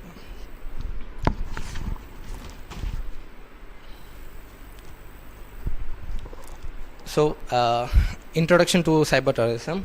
Cyber terrorism are individual or groups who utilize computing and network technologies to terrorize. The cyber terrorism exploits malware, contagious and other illegal computer software to hang targeted governments and format violence against the country to wage war. So, the main motive of the cyber terrorist is to immorally penetrate to the government system for their own sake. So basically they are motivated by some countries and nations and organizations also. So the group of people piracies immorally into the target system and collect data about the government to produce violence against the government. Many cyber terrorism attacks are damage the reputation of culture, organization, specifically governments.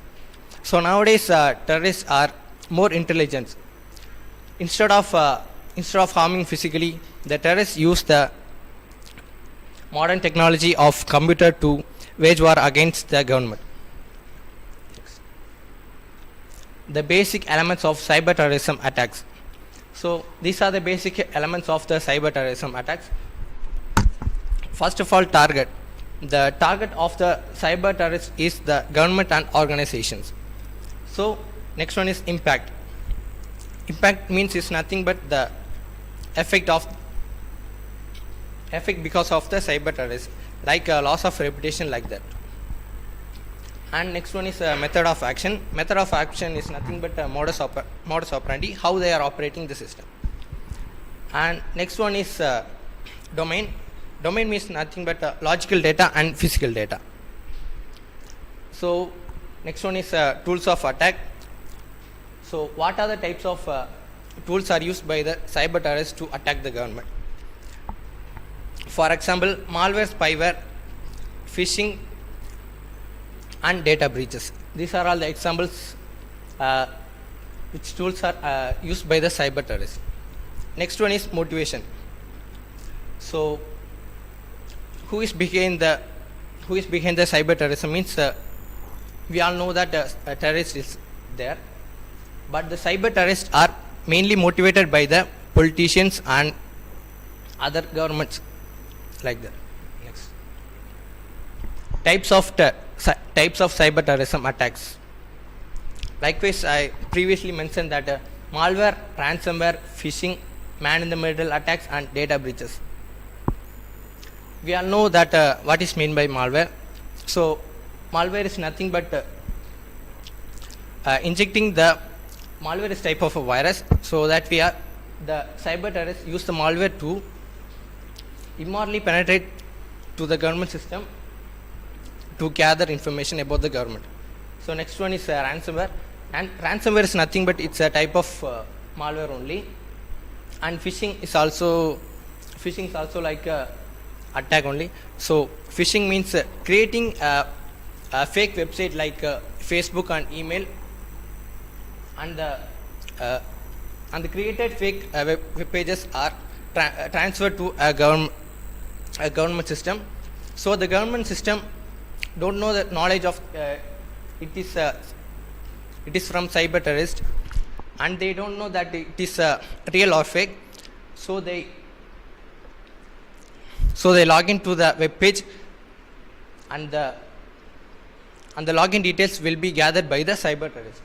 And last one is data breaches. Data breaches is nothing but immorally penetrating the government system and gathering information by the government and organizations. Next slide. Cyber warfare and cyber terrorism. The main motive of the cyber terrorists is to use type of attacks against the government to wage war. Nowadays, some countries were battling the cyberspace instead of fighting in the battlefield. Without any physical harm, the countries wage war against the targeted countries in cyberspace with the cyber terrorists. So nowadays, the government and the terrorists also improved in the internet techniques. So in between two government, they are not fighting physically, so they are waging war in the cyberspace. When states or international organizations carry out the hostile acts against other states using cyberspace as a battleground, it is said to be engaged in cyber warfare. Next. Threats to government. The type of cyber terrorism conditioning can be a reason to cause the war on the targeted government. The main motive of the cyber terrorist is to target against various types of government. Once the information gathered by the terrorist community about any government or organizations, they can manipulate the entire system for theirs. There are some possibilities that they can easily penetrate a government system with the help of new technologies. So previously I already told that what is the motivation of the cyber terrorist. So after getting the information about the government or organizations, the cyber terrorists can easily manipulate the government and place any orders for their own side. Next. Financial trades. Financial transactions in the 20th century are conducted online through cyberspace and therefore not secure. There is a vulnerability that allows terrorists to hack any targeted transactions from anywhere. First of all, the main motive is to target any government. So second one is the financial trades. So in this 21st century, the financial transactions is conducted through the online only. So it becomes a easy way to the cyber terrorists to penetrate through the transactions and gather money for their own sake. This vulnerability makes it possible for terrorists to steal large sums of money through cyber attacks. But the attacker's primary goal is to frequently to disrupt or alter communications that govern the military or their crucial technologies. After getting the money, the cyber terrorists use that money to buy various types of various types of new technologies and attack methods. Terrorist communication. So it is the main point of the cyber terrorist. Likewise, I said the main motive of the cyber terrorist is to the government and the financial transaction. So the terrorists not only attacking the government for planning and sharing messages, they are using the telecommunication for their communication. Terrorists use the internet to communicate and to draw attention away from the targeted system.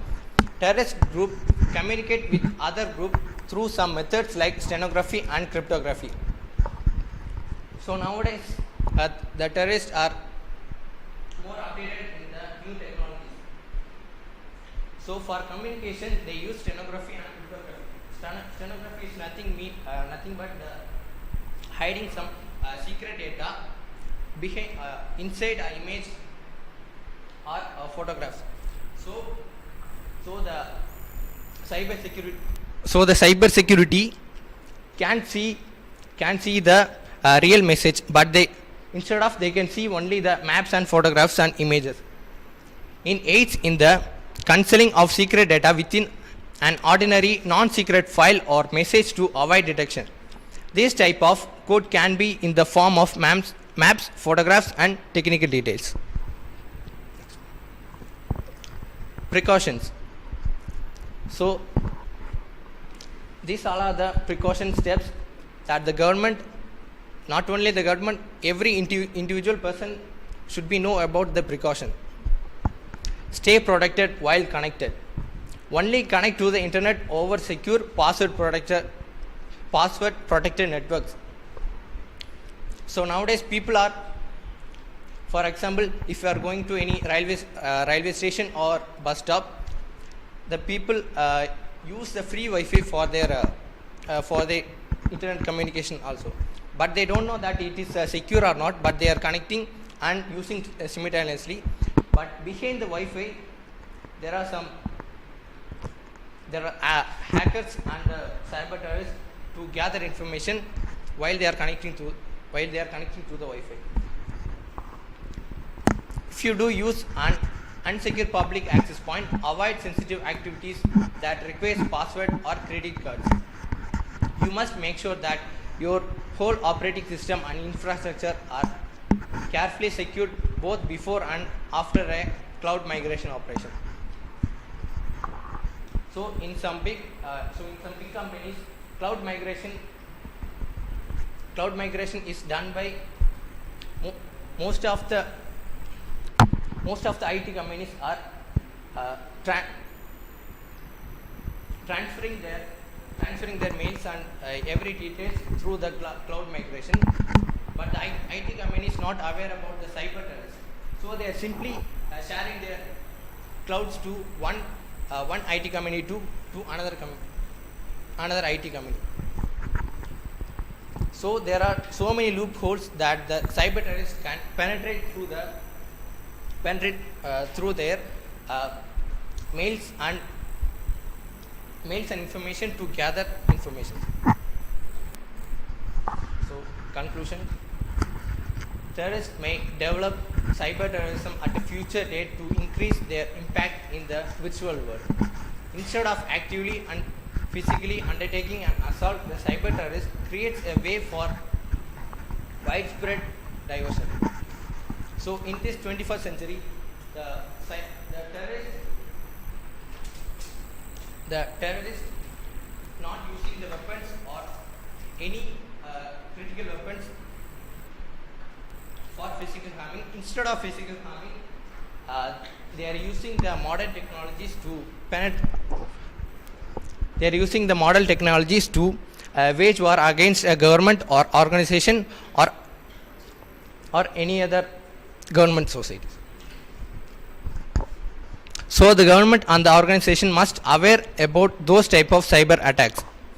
So the government and the organization must be aware about this type of cyber terrorism attacks, so they can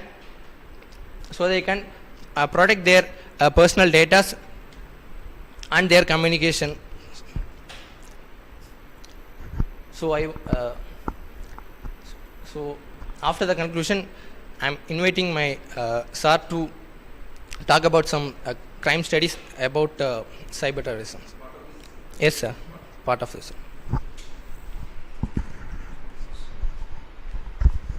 So, very good evening, sir. Myself, Mr. Krishna. I'm working as a head and assistant professor for the Department of Forensic Science. Actually, I'm specialized in. I'm from actually it is affiliated to Madurai Kamraj University at Madurai.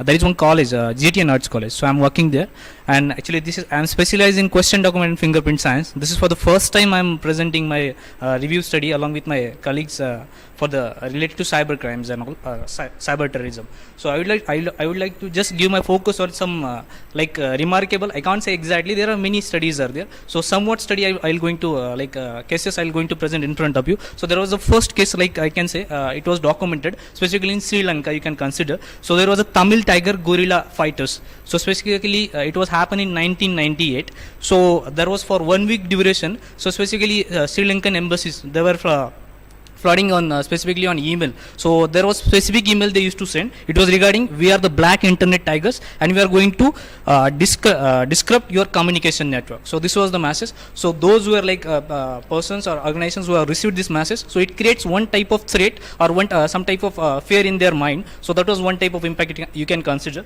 Then another one was it was in March 2003. Specifically one Japanese culprit was there. You can consider as a cyber terrorist in that. So specifically his name was Shriyankyo, who conducted one complex cyber attack. So he's supposed to collect some internal or you can say some secure information about specifically on the countries of Ukraine, Russia, and including Japan also. So that information was regarding I mean to say nuclear weapons and nuclear facilities. So this was one attack was there, but it was detected at the earliest itself. So for that preventive measures were been taken. Then another case I would like to tell. It was in 2012. Specifically, it was named as a Nightmare. It was one I can say pro-Palestine group was there. So hackers group was there. So they hacked Tel Aviv stock exchange. Website and some bank related disrupted. So they were hacked into that network of that particular bank. So this was the first website means attack on that particular International Bank of Israel. So this was one threat and was there. Then after that, if you consider about Indian specifically in India, so one of the case you can consider in June 2020, that is a group of cyber terrorists. Specifically they used to call themselves as a Team I Kill. So in that they released the video of threatening regarding there were various there was a video towards the threatening to various banks and various government organizations. So you can in that RBI was also part of that one. So that particular video that they have released. Then after that in October 2018 was there a group of cyber terrorists. They hacked into the networks of you can consider banks. So specifically it was SBI. So through that they have still the information about more than 3 million debit card users, their numbers that they have stolen. Then after that you can consider in 2016 specifically a legion you can consider. So through that there was a Indian National Congress and who was the vice president Mr. Rahul Gandhi, whose Twitter attack account was been hacked, and on that they have posted the various derogatory or you can say somewhat defamation message regarding that. So that was one type of attack was there. And there was in October 2013 was also there group of hackers. Specifically you can consider Pakistan Cyber Army. So they hacked into the Indian Air Force and on that they have published various posts related to anti-India messages you can consider. And if you consider when in 2013 there was Anonymous India, another attack was there. So in that they have hacked into the several websites and specifically Directorate General of Civil Aviations, and they have posted various messages related to Indian government and human constitutions right violations. So that's all regarding. Thank you so much. Yeah.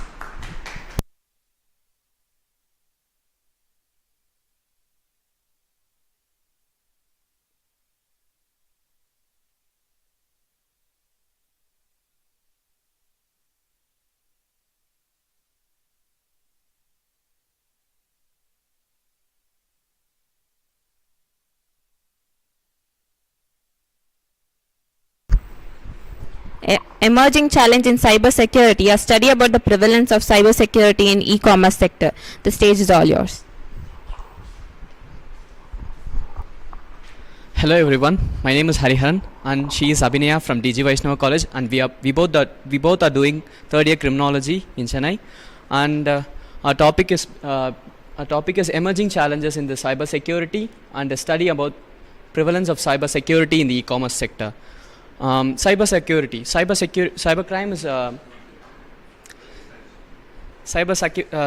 is one among the contemporary forms of crime. And according to the UNCTAD, United Nations Conference on Trade and Developments, in business to consumers, e-commerce in India has been ranked 73rd among the 152 countries for online shopping. About 3% of the overall Indian populations have been shopped in the year 2019, and it is expected to grow more than in and also in India. India is set to become second largest online shopping countries according in the year 2034, and internet users has been increasing more than the half the population in India. The internet users are extended to all age groups, from a child to older persons. This creates them as a vulnerable groups.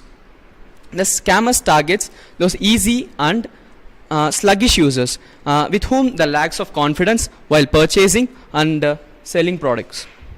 They not only steal the monetary and also the other informations from the consumers. Now we come to the objectives. We found that to find that what website spoofing is and about the process of the phishing attack through the e-commerce sector. And the second one is the techniques available that can be used to prevent spoofing. Most of the spoofing has done only on the websites. They send a message to us and also wants us to get into the link also. So we targeted to what are all the preventive measures that should be used to prevent all those.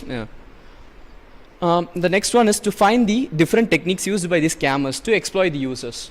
They use various methods like sending messages and sending some offers also. So through those, and the next one is to find the impact of spoofing on the e-commerce sector. And the next one is ways to find the fake ones from the originals. Next one, ma'am. These are the types of website spoofing. First one is the homograph attack. Homograph attack happens when attacker register domains that are similar to the original with a valid certificate step. And the next one is the typo squatting. Mostly typo squatting is a little bit they will change about in the URL. Typo squatting is a type of attack which the target internet users who incorrectly type a URL into their web browsers. So there will be a slightly change in their URL. The next one is link locking. Link locking is a method to convert your long and ugly looking affiliate links to the short and pretty links. Next one. Process of website spoofing. First they will copy the website. Copying your website is a significant breach of brands copyright and trademarks. So there will be a copyright issues also, but initially there won't be. If there is no complaint means so there will be no copyrights issue. And the next one is the domain name spoofing. Scammers will spoof using the domain name as they cannot register using the. So one could not use a similar domain name. So there will be no same name domain name, and they use the black hat SEO technique, search engine option. For making victimized, most of the sophisticated criminals send a text message or email with a link to their websites. Next one. This one is the original. This is the spoofed website. So how can we know that this is an original website or a spoofed website? So first is to we need to check that whether the domain name is a legit one or not. Scammers use the URLs. that closely match the name of the companies. So there will be slight change in the URLs. And the next second one is look for the spelling mistakes and design. That design will be mostly will be a weird one, or the pictures or the logos will be there will be a slight change in the logos. The scammers move quickly and often make mistakes. A low quality pictures also, and absence of contact details in the which will be on the websites. And the third one is be wary of the deals that seems too good to be true. Legit shopping website is that if a website is advertised price that are all 50%, you should take steps to confirm that it is not a fake website with the help of website checker. So one could not allow so much of offers to us, but these kind of fake websites that shows that there will be more than 50% of offers in their websites, and also allows us to purchase, and there will be easy transaction methods also. And fourth one is the read the shipping and return policy. Official retailers have dedicated web page detailing their shipping and return policy. So you should have to read the return policy and also the payment policies also. The website should also include the legal information such as the terms and conditions, privacy policies, and data collection policies. And the next one is scrutinize your payment option. So you should have to check your payment options also, because if you have done your payments means in an e-commerce you have to if you like your product or not, you should have to get your payment back if you are not satisfied with your product. So if there is no payback method, so you should be aware of that. Fake websites try to force you to pay for goods using non-reversible, non-traceable payments such as gift card, bank transfers, cryptocurrencies, or any other payment apps. And the last one is a run a virus scan if you experience numerous ads and pop-ups. So there will be numerous text messages will be repeatedly coming into your accounts also. So you should not look into that. Sometimes the goal of a fake website isn't steal your information's passwords, money, but to infect your device with the malware. So one could not affect your device only for the monetary purpose, and to also to steal your informations and other personal details also. And cyber criminals spy on you and lock your information until you pay the ransom. So whether if they get into your account means they could also send some virus into your account and also ask for a ransomware. And the next topic will be covered by my partner Abhinayaji. Thank you.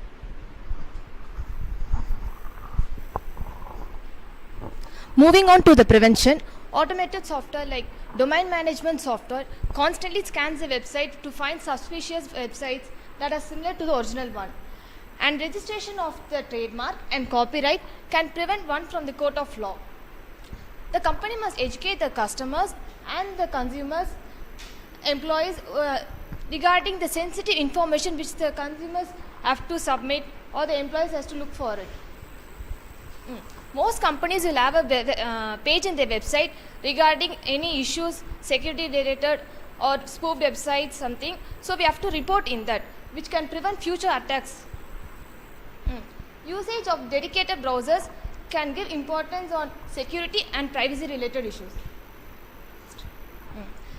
The IT Act 2000 deals with the cybercrime in India, and some of the IT acts are fraudulent acts that are punishable under section 663, and other laws related to spoofing are section 416. Section 51 deals with cheating by personation. Section 420 deals with infringement of copyright. Section 463 deals with cheating and dishonestly inducing the product. Section 461 making false document or false electronic record. Some of the suggestions. Now online consumers have access to live chat, consumer care, and even cancellation of payments. So people can reduce the threat of being a victim. People mostly don't care about their bank details, which helps the attackers easily access to their bank account too.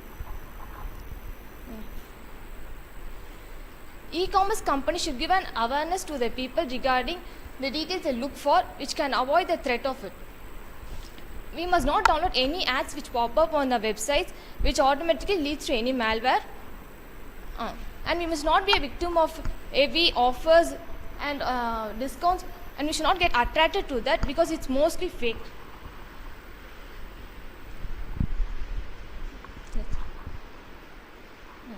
In our paper, we have discussed about the consumers' responsibilities and actions against fake e-commerce website. We have examined details of website spoofing, methods to avoid website spoofing, and to find the difference between original and fake websites. Since abundance of data are shared and online transaction takes place in the websites, it's important that we must be safe, and there's a high risk of getting victimized too. Since the level of exploitation in e-commerce is high, there's also an impact on e-commerce. We have to look for it. Thank you.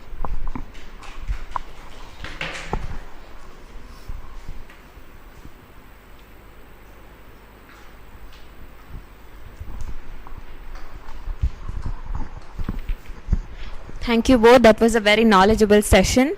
Now, to end the panel on the highest note, we have our chair presenting his work on cyberspace and localization of transactional crimes, a socio-political risk analysis.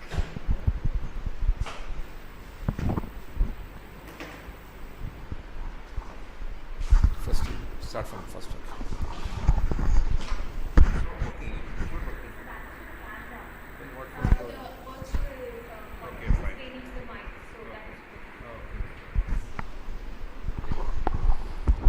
Good afternoon, everybody here.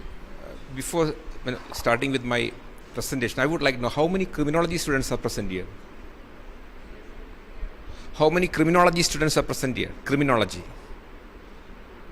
Others? Forensic science. It's anyway associated with criminology and forensic science. Okay. Okay. Fine. So see, my profession. See, how many of you understand? You can. It's a very, very close. What do you call? Informal kind of a session, so you can ask anything in between, because the theme, the ideas which is going to be presented here may not be aware to you. Okay, I'm telling it very frankly. So if you have any problem with understanding any term, you can ask me directly. I'll explain and go. I'll take a little more time because we have time when presenter is not here, right? So cyberspace and localization of transnational crimes, a socio-political risk analysis is my subject to be presented here. Next, you should know who am I, because you are listening to me to learn from something from me. So my background is I am a former Deputy Commissioner from Intelligence Bureau, Government of India. And I got an opportunity to study criminology in University of Leicester for 2 years. Whilst serving with the Government of India, I got an opportunity to go abroad. And I was with the campus for 2 years and did a course on security and organizational risk management from the Department of Criminology. Department of Criminology, University of Leicester is supposed to be one of the best in the world as far as criminology is concerned, and it is. I am a certified anti-terrorism professionalist. Anti-terrorism, terrorism is, they were speaking about the terrorism here. See, I've got some certification how to deal with a terrorist situation and how to deal a terrorist as an individual and ideology. That has been my background throughout my intelligence career for almost 15-20 years with the Government of India.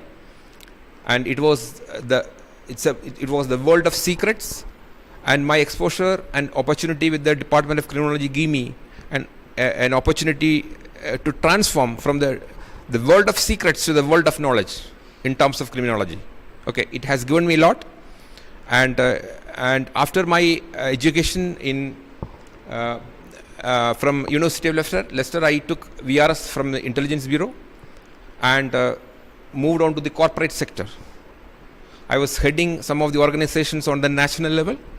And since 2019, I am a freelance, almost retired from that sector. So I am a freelance consultant for some international organizations as well as in India. I am a certified United Nations BSAFE professional. BSAFE is basically United Nations security protocol, which is given to the refugees and the conflict states. It is being given to the police officers. It's basically for practice.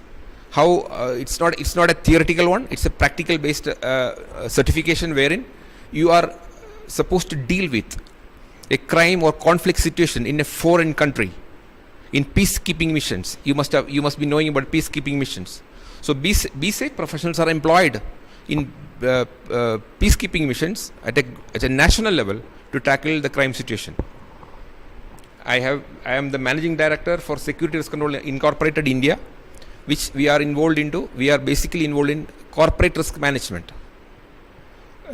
Basically, it's a practical side of criminology, wherein a criminology graduate has to get employed in an organization. Okay, you are all studying not for the degree. You need to get a job as well. So criminology provides some opportunity, provided you know the risk management perspective of organizations. How does a criminologist contribute to an organization? So that is what I have learned in UK, and this organization is helping our multinational and national organizations to make their organizational risk neutralized. Next. Put full, because there is no time. Okay. No. The previous. Okay. Actually, I wanted to introduce this presentation to you because what is inside this presentation. Before going into the details, you should understand what I am going to speak over this time. First of all, TOC means transnational organized crimes. I will define it later on.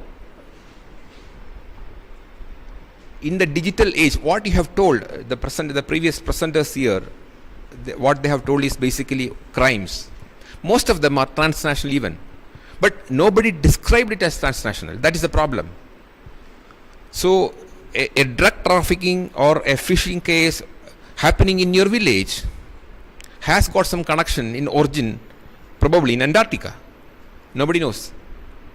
So that is what makes the crimes transnational, which I'll describe later on.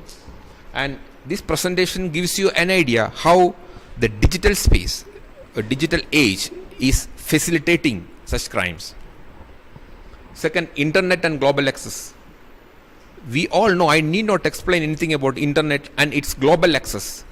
But the fact is, most of the people, most of the students, even those who handle the internet, does not know the global access they are into.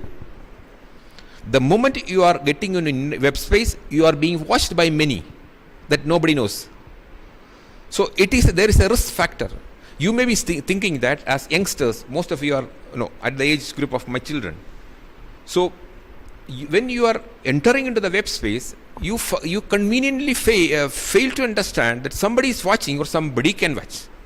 What and all information you are transferring through the media, the social media or internet space, which includes even your personal information. It happens. So how much risk you are at using this internet, and if that is being used by the criminals, how it is going to affect you and how it is going to affect the nation as a whole. That is what is being presented in this presentation. Cyberspace. What is cyberspace? Everybody speaks about cyberspace, but what is it? It is very, very simple. It is invisible and non-physically existent area wherein a communication happens electronically. That is my definition. It's very simple like that. But cyberspace, I'll give you some details about cyberspace in some other slide. Ease of business in crime. See, what made the cyberspace or internet so popular is the easiness to handle, and the easiness of people, the easiness of many methods of communication coming into a fingertip. It's very easy to handle. If you use it for positive or good purposes, it can be used by the negative and bad purposes also. So that is where the criminals makes the cyberspace to conduct their activities, because it is very easy to do. Impact of TOC means transnational organized crimes in the across national borders. See, if a crime happens here in India, nowadays it can impact many other countries as well. Not only the neighbors, even far ahead. For example, the drug trafficking or drug mafias in South America is impacting India today. Likewise, see the geopolitical risks many which is happening in many parts of the country world, it is impacting other countries. Why? Because it is the people are connected with the internet very closely. Why we recently we know we had a great big discussion about the Russian-Ukraine war and how many children are affected, how many students got affected because of that. Why it happened? Because of internet only, localization. Because the globe has become local. See, there is an advertisement which is happening in Ukraine about the medical education. The people in our local village has the access, and they go there because internet gives the easiness of communication. So that is the reason that our people, or from all over the world, people go to many other parts of the world because the information is available easily, just like local. That is what is called globalization. Everything in the world now has become global. There is no word called global. See, the entire globe has become a local. The global village, you say. In academic terms, we can say globalization. If you read some academic books in criminology, this term will come up. Law enforcement. It's very difficult for the law enforcement to control these transnational organized crimes. Monster is at your... See, this is a monster globally which is on your doorstep. You don't know, many of the people don't know when you are using the cyberspace.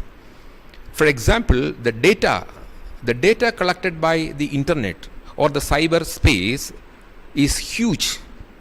For example, if you go to you may be having many social networking platforms as members, 50% of your personal information is very much there. And it completes when you upload the photo. Not only you are uploading your photo, you are uploading the entire family's photo. So for example, there are many techniques to understand the reach of the social media into the people, and we can even identify people. I was doing practically when I was doing a project in Middle East, we had found out the accused details through the social media, which Dubai police could not do. They could not do. So that much of, and we never knew that the criminals, the offenders are there. But through some techniques, there are many cyber techniques to understand such things. So whenever you use social media, be cautious. Next. Full, make it full. I don't want to go in detail because crowd is very, you are, okay. This presentation's understand, that is objective. So when a local crime happens, now in India, there is a drive against, drug abuse among the youth in the colleges and schools. It's happening all over the India. And it becomes a local crime for the enforcement agencies to deal with. But how does it come? Where from it came? Understood? It came from some parts of Taliban, Afghanistan, or Russia, or even South America. We don't know. Understand? So there is a small crime which you might feel as small or local. You might see some drug peddler around your college or school, but you ignore it. You may, at least the maximum you can do, you can report to the police, which nobody does it. And if somebody does it, there is repercussions also. But the fact is that local crime has got a big connection internationally. That is called transnational organized crimes. Bring the nature this presentation further brings you the nature and types of TOCs, the modus operandi. You know modus operandi, what is it? The methods. Okay. Then the voyage, cyberspace, and the getting down the action. This basically, this entire presentation is a voyage into the activity, the world of transnational organized crimes which is happening in the cyberspace. It's a long presentation. I will make it very small. Criminology of TOC. That's why I asked you what is the criminology of TOC? Okay, how criminology addresses this issue of transnational organized crimes. Then socio-political imperative. How does this global crimes impact the society and economy of our nation? Go fast. Next, make it full. This is what is transnational organized crime. All illegal activities conducted by groups or networks in concert by engaging in violence, corruption, or related activities in order to obtain directly or indirectly a financial material benefit, which is planned and executed across international borders. This is what is in whatever it is, any activity which covers this definition becomes a transnational organized crime. It involves serious planning, spatial diversity, then illicit revenue. What is spatial difference? Can anyone tell what is spatial difference? Spatial difference is spatial diversity. It means, see, the difference, the gap between the space. Understand? I told you, see, nowadays the Chinese and the Afghan drug mafia is very active after the Taliban taking over Afghanistan. But what is happening there, getting an impact here? There is no difference. But the crime idea originates on place, but getting executed in some place. So there is no spatial difference. The spatial diversity is not there. Understand? Serious planning. It cannot happen that easily. There are huge planning going behind it. Illicit revenue, the money which is collected, it is not for a charity, it is for money. All these are done money. You may not know the guy who is collecting or selling these drug items in your college. The money ultimately goes transnational. The profits it gets accumulated and collected somewhere part of the world that nobody knows. It's a very serious thing. Next, serious nations, and it affects millions and millions of people. Not only drug, there are many items which I will tell you. Go, next. Sir. Make it full. What is cyberspace? You know how this word came? This word has nothing, when it got originated, there was no relation with computer. This is a term used by an American novelist called William Gibson in 1984 in his novel called Neuromancer. You can see it. Neuromancer was a novel, simple fiction novel. So he created an imaginary space, okay, like our Avatar, the cinema which we are seeing. He simply created a space called cyberspace, wherein he believed or he imagined that communication can go freely. That is where the cyberspace term began. Okay. And now it has become the planet of technology. Now, see, there is no technology without cyberspace now. Understand? So that is a change which has happened over the period of time. Master control facility of human life. You know master control facility? Have you ever heard that word as students? No? Have you ever heard? You must hear about, because see, you know ISRO? ISRO has a master control facility in Ahmedabad. They decide everything. Nothing will go without their knowledge, whatever happens in ISRO. You know ISRO is one of the biggest research organizations in India, and they are considered to be one of the best in the world even now today. So this cyberspace has become a master control facility just like that for human life, meaning nothing will go without the involvement of cyberspace now. Ocean of information. meaning you know. Academic resource.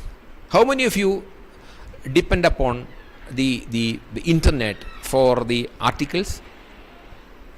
Hundreds and thousands and millions of articles are available free in the internet. Understand? So cyberspace is contributing there, connects with each individual on earth. I need not explain to that. Then the alien space for crimes. Why it has become alien? Because the persons who are involved in it can become anonymous. They need not know who are the people doing it, but they can do. That becomes an alien nature to this cyberspace. Make it second.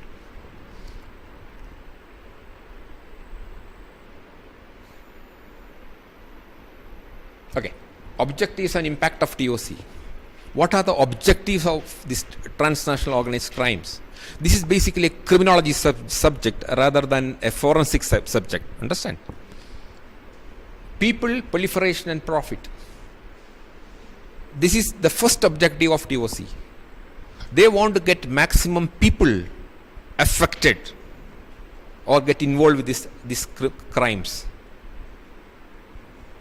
Proliferation, expansion. They want to expand it as possible as they can, because beyond the borders, the entire globe. That is one of the objective of TOC groups. Then profit, the ultimate. The amount of money they are getting is unimaginable to them, which many times makes much bigger times, 3-4 times than biggest economies in the world. That much money they are getting. Produce illicit revenue and creating parallel economy.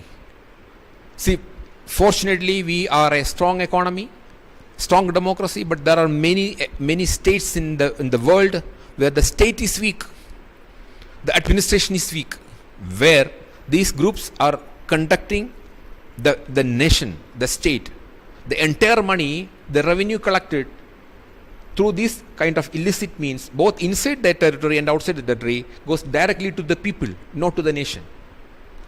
So it creates parallel economy. Many states produce local crime syndicates.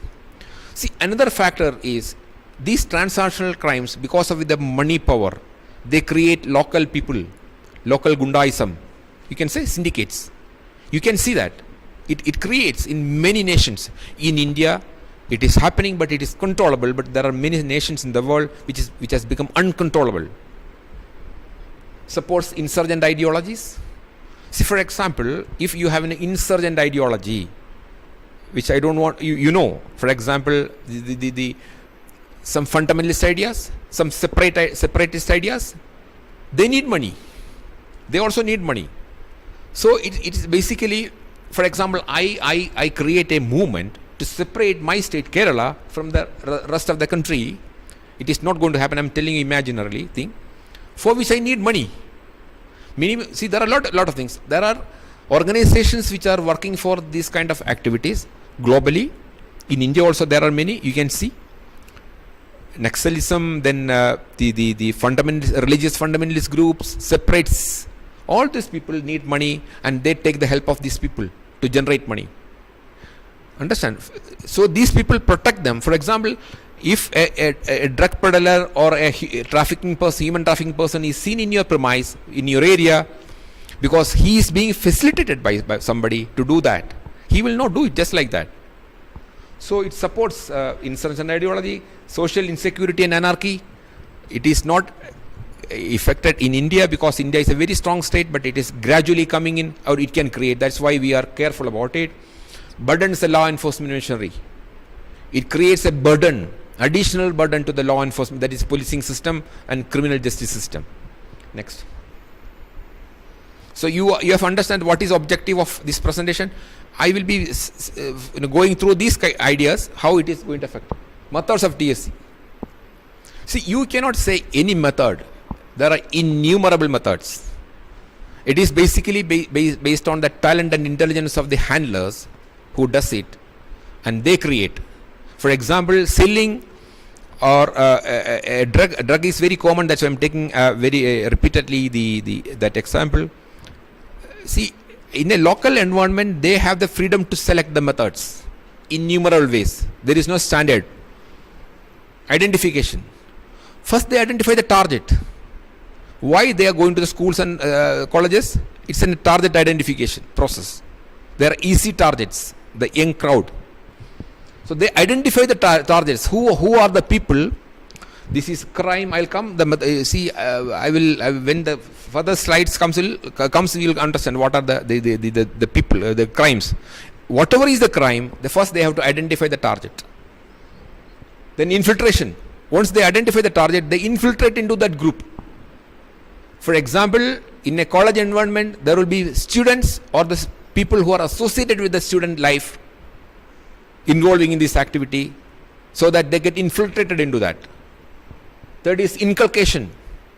Then create an awareness about or the benefits. For example, if you are taking the narcotic substances, they may tell that, okay, this takes your attention, it eases your pressure, it helps you to understand better. This kind of inculcative ideas are given to them so that they accept it. Then internationalization. TOC has an objective of internationalization. Whatever they do, they don't do it in a particular country. They do it everywhere.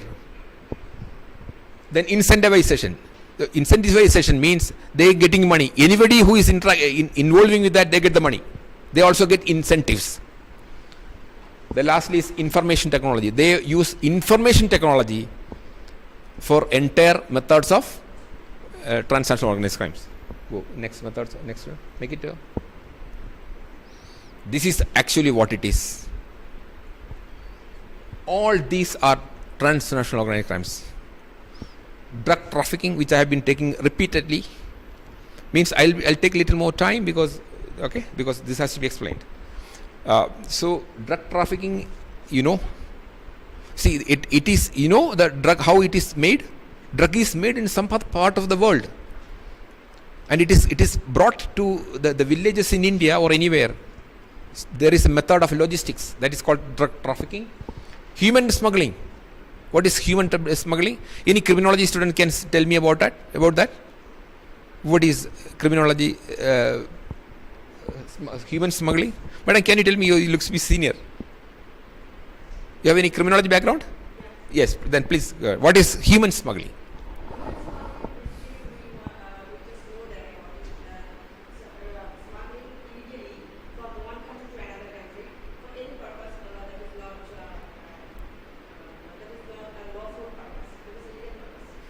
Okay, fine. Okay. Then what is trafficking in person? Trafficking in person?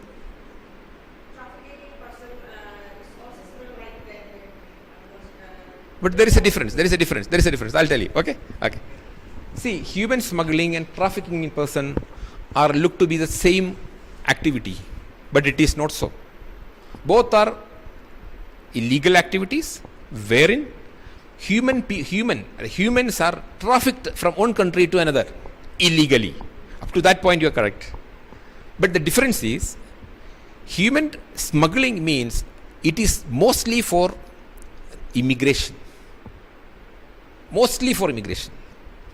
Okay.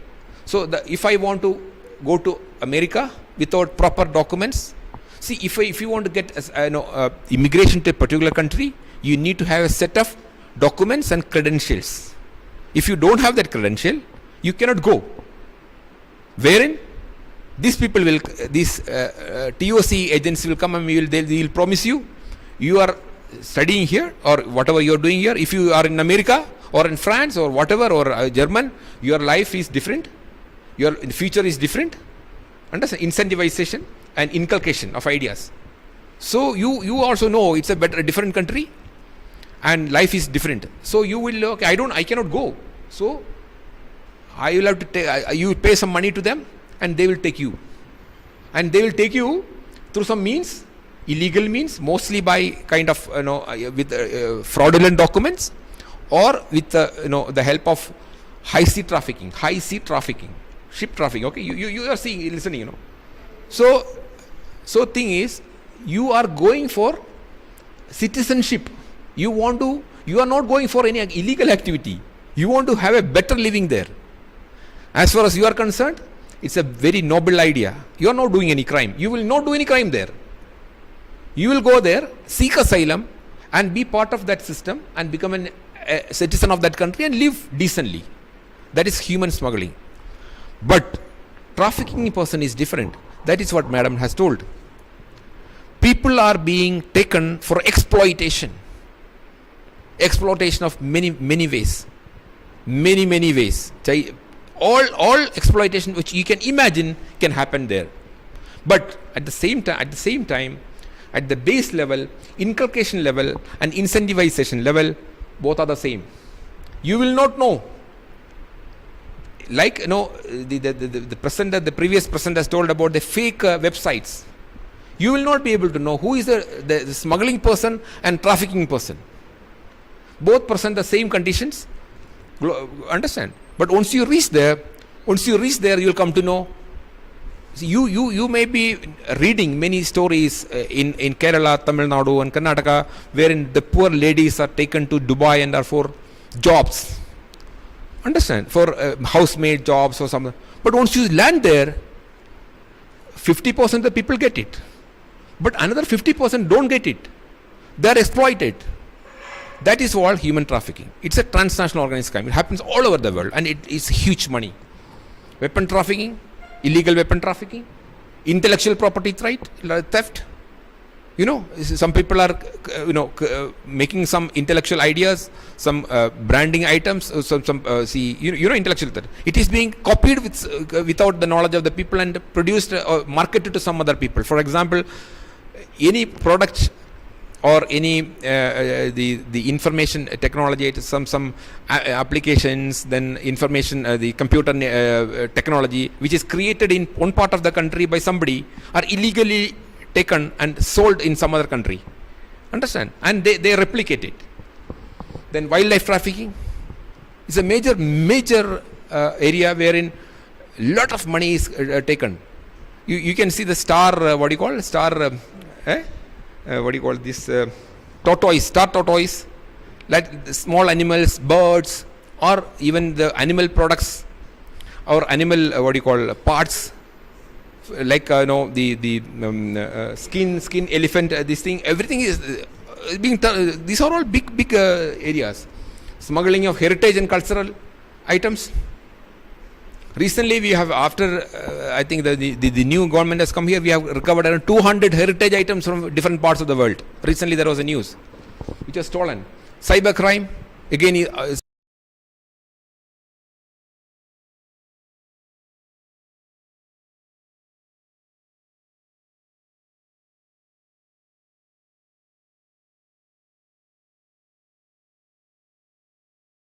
crime. Then next. Make it full. These are the technologies basically they use. Understand? Private chat rooms. See how many people are getting trapped in private chat rooms. You might feel that you are talking to a genuine person with genuine interest, but it is not going to be so. Later on, people get trapped. Then botnet is a technology which uses some you will not know who is. If you are using one website, it will go to another website without your knowledge. Whatever you do, it gets captured in another website. That is crimeware. It is a software. Again, exploit. It is also exploit. So all these are softwares, technology softwares, which is used by the criminal gangs all over the world to do this. Phishing, you was telling about the phishing. Phishing is basically you are extracting information from you. That is what basically is phishing. Okay, you might get a call, you might get some kind of even a friend request in social media could be a part of a phishing. You try to get connected to a person, then get the information extracted. Farming is also a kind of thing, activity wherein the people who are doing this activity, they go to the public through social media, acting as some agents or some promoters, educationists, with fake identity. They create a fake identity and try to get information from you or motivate you for something which is illegal. Next. So this is a huge subject which I will simply skip because you will not be able to understand. Not thing is that it will take a lot of time. You are undergraduate students. Okay. See how there are. See, you know how many criminology students have read about the theories of transnational organized crimes? Have you ever seen in criminology textbooks transnational organized crimes? Any theory which supports transnational organized crimes? Do you know how many theories you know in criminology, basic criminology? At least tell one. Any of you? One theoretical. See, there are many major theories in criminology. Can anyone tell one famous which is supposed to be the pillar of criminology? One. No, a classical theory is there. Classical theory is basically the origin of. It's a conceptual theory, but there are some theories which basically supports. Yes. Rational choice, routine activity, and situational crime prevention. These are the three pillars of criminology. Can you explain routine activity simply, in simple terms? Okay, who has done it? Okay, see, routine activity theory is one of the major pillar of criminology. Okay, I'll come to you later on in the period of time. Okay, but I'll give you 2 words about it. It's very important. Alien conspiracy theory is basically a bureaucratic theory which is done. It's not, first 3 theories are not criminological theories. These theories are developed by the American administration after encountering this problem of transnational organized crimes in their soil. So they say that the alien conspiracy theory, these problem for them was created by some groups outside the nation. Basically, they target the immigrants because it never happened in India because we are not an immigrant country. The Western countries, where the people have immigrated, so they have created a problem for them, and they are part of this. They have created this transnational organized crimes in their state. That is a theory which is basically from America. Bureaucracy model also, they say after their investigation, basically Donald Cressy is a FBI officer. He has found out a statistics of the crimes which happened which was investigated by the FBI, which says that the transnational organized crimes TOCs work just like bureaucracy. Means there is a pyramid structure. There is a boss on the top. There is instruction going down. There is a revenue going up. Understand? For example, in bureaucracy, in government system, the tax is collected from the taxpayer, it goes up, whereas the instructions comes down. Okay, so illegal enterprise theory, again a bureaucratic theory which says that this is a parallel economy which is work just like as enterprise, legal enterprise. What is legal enterprise? Legal enterprise as a structure of production, marketing, and revenue. Understood? So the same thing happens here, but everything is illegal. Then comes the protection theory, which is something which is of a later advanced kind of theoretical approach, which says that mafia groups are basically the reason for transnational organized crime, which is accepted, which is getting acceptance all over the world recently compared to the other 3. You can see in Mumbai, I live in Mumbai, so you know Dawood Ibrahim, everybody knows it. What he does now? What he was doing in Mumbai? You know, you don't know. He was a young guy, just like many of you, very thin, frail type of person.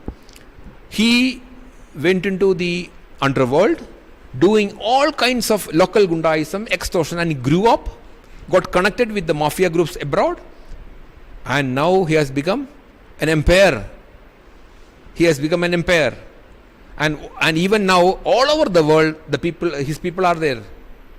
So mafia group is a reason for the transnational organized crime. They do everything they do. Then comes the social network approach. Now they say, the criminologists and sociologists say, transnational organized crimes are basically a result of the modern methods of social networking and social embodiment.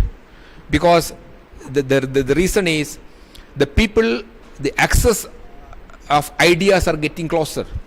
If I have an illicit idea, it is easy for me to approach anybody because of the social networking and the digital space. That is coming, gaining momentum. Then coming the situational approach. Situational approach is basically the situational crime prevention. You know situational crime theory? See, all crimes happens with some opportunity. No crimes happens without opportunity. So if you create opportunity or if you reduce opportunity, it is the other way. So if you identify the opportunities, then the crime can happen. If I know I have a criminal idea, I'm an offender, I'm a criminal. If I identify some opportunities of my motive, then I will do it. Understand? But if somebody can prevent that opportunity, if for example, if I want some money, a purse is kept there without guarding, without anything, I can take it. But if somebody is looking at it, I will not take. So opportunity theories, situational crime. Then comes the strain theories. You know, you must have studied strain theories in criminology. You know that gap between aspirations and expectations.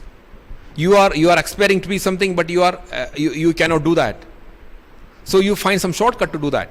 In many ways, in everything, you can apply this theory to anything. So this is also a reason for a transnational organized crime theoretical perspective. But ultimately, criminology is largely criticized for not attending to the theoretical perspective of transnational organized crimes. So routine activity theory says it is done by Cohen and Felsen. They are two American criminologists. What they say, if there has to be a crime, there has to be the convergence of three things. Listen carefully. If there has to be a crime, there has to be the convergence of three things. Convergence means meeting together. Three things. First is an offender. Second is a target. Third is very important, absence of a capable guardian. If these three things are there together, a crime will happen. And if you alter this convergence, no crime will happen.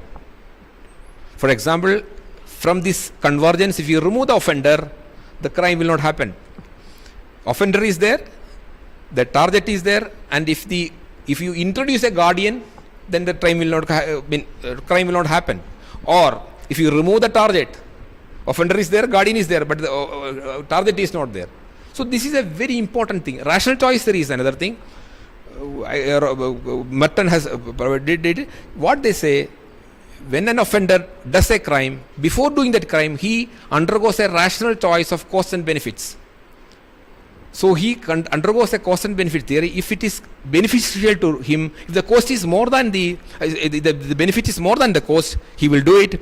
If the cost is more than the benefit, that is a punishment, then he will not do it. These are the pillars. Okay. So going next.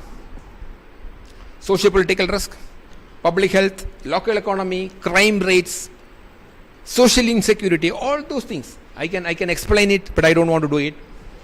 Corruption in governance. I have examples. Burden law enforcement impedes nation building. All these affects the progress of our nation indirectly. Next. This is going to be. Yeah. This is basically what we have learned. How does cyberspace contribute to the transnational organized crimes? This is what we have. You have some basic idea. You got some basic idea about it? How do transnational organized crime criminal gangs use the cyberspace to facilitate crimes? You got some idea? How does the international community face this new challenge as a global challenge? Okay? Thank you for patient hearing.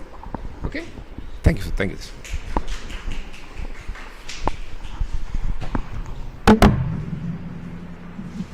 So we will find out there is no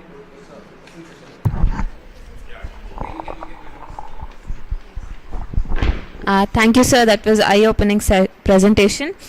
I'm sure many of us have a lot to carry back home. Thank you all for gracing us today and enjoying the program.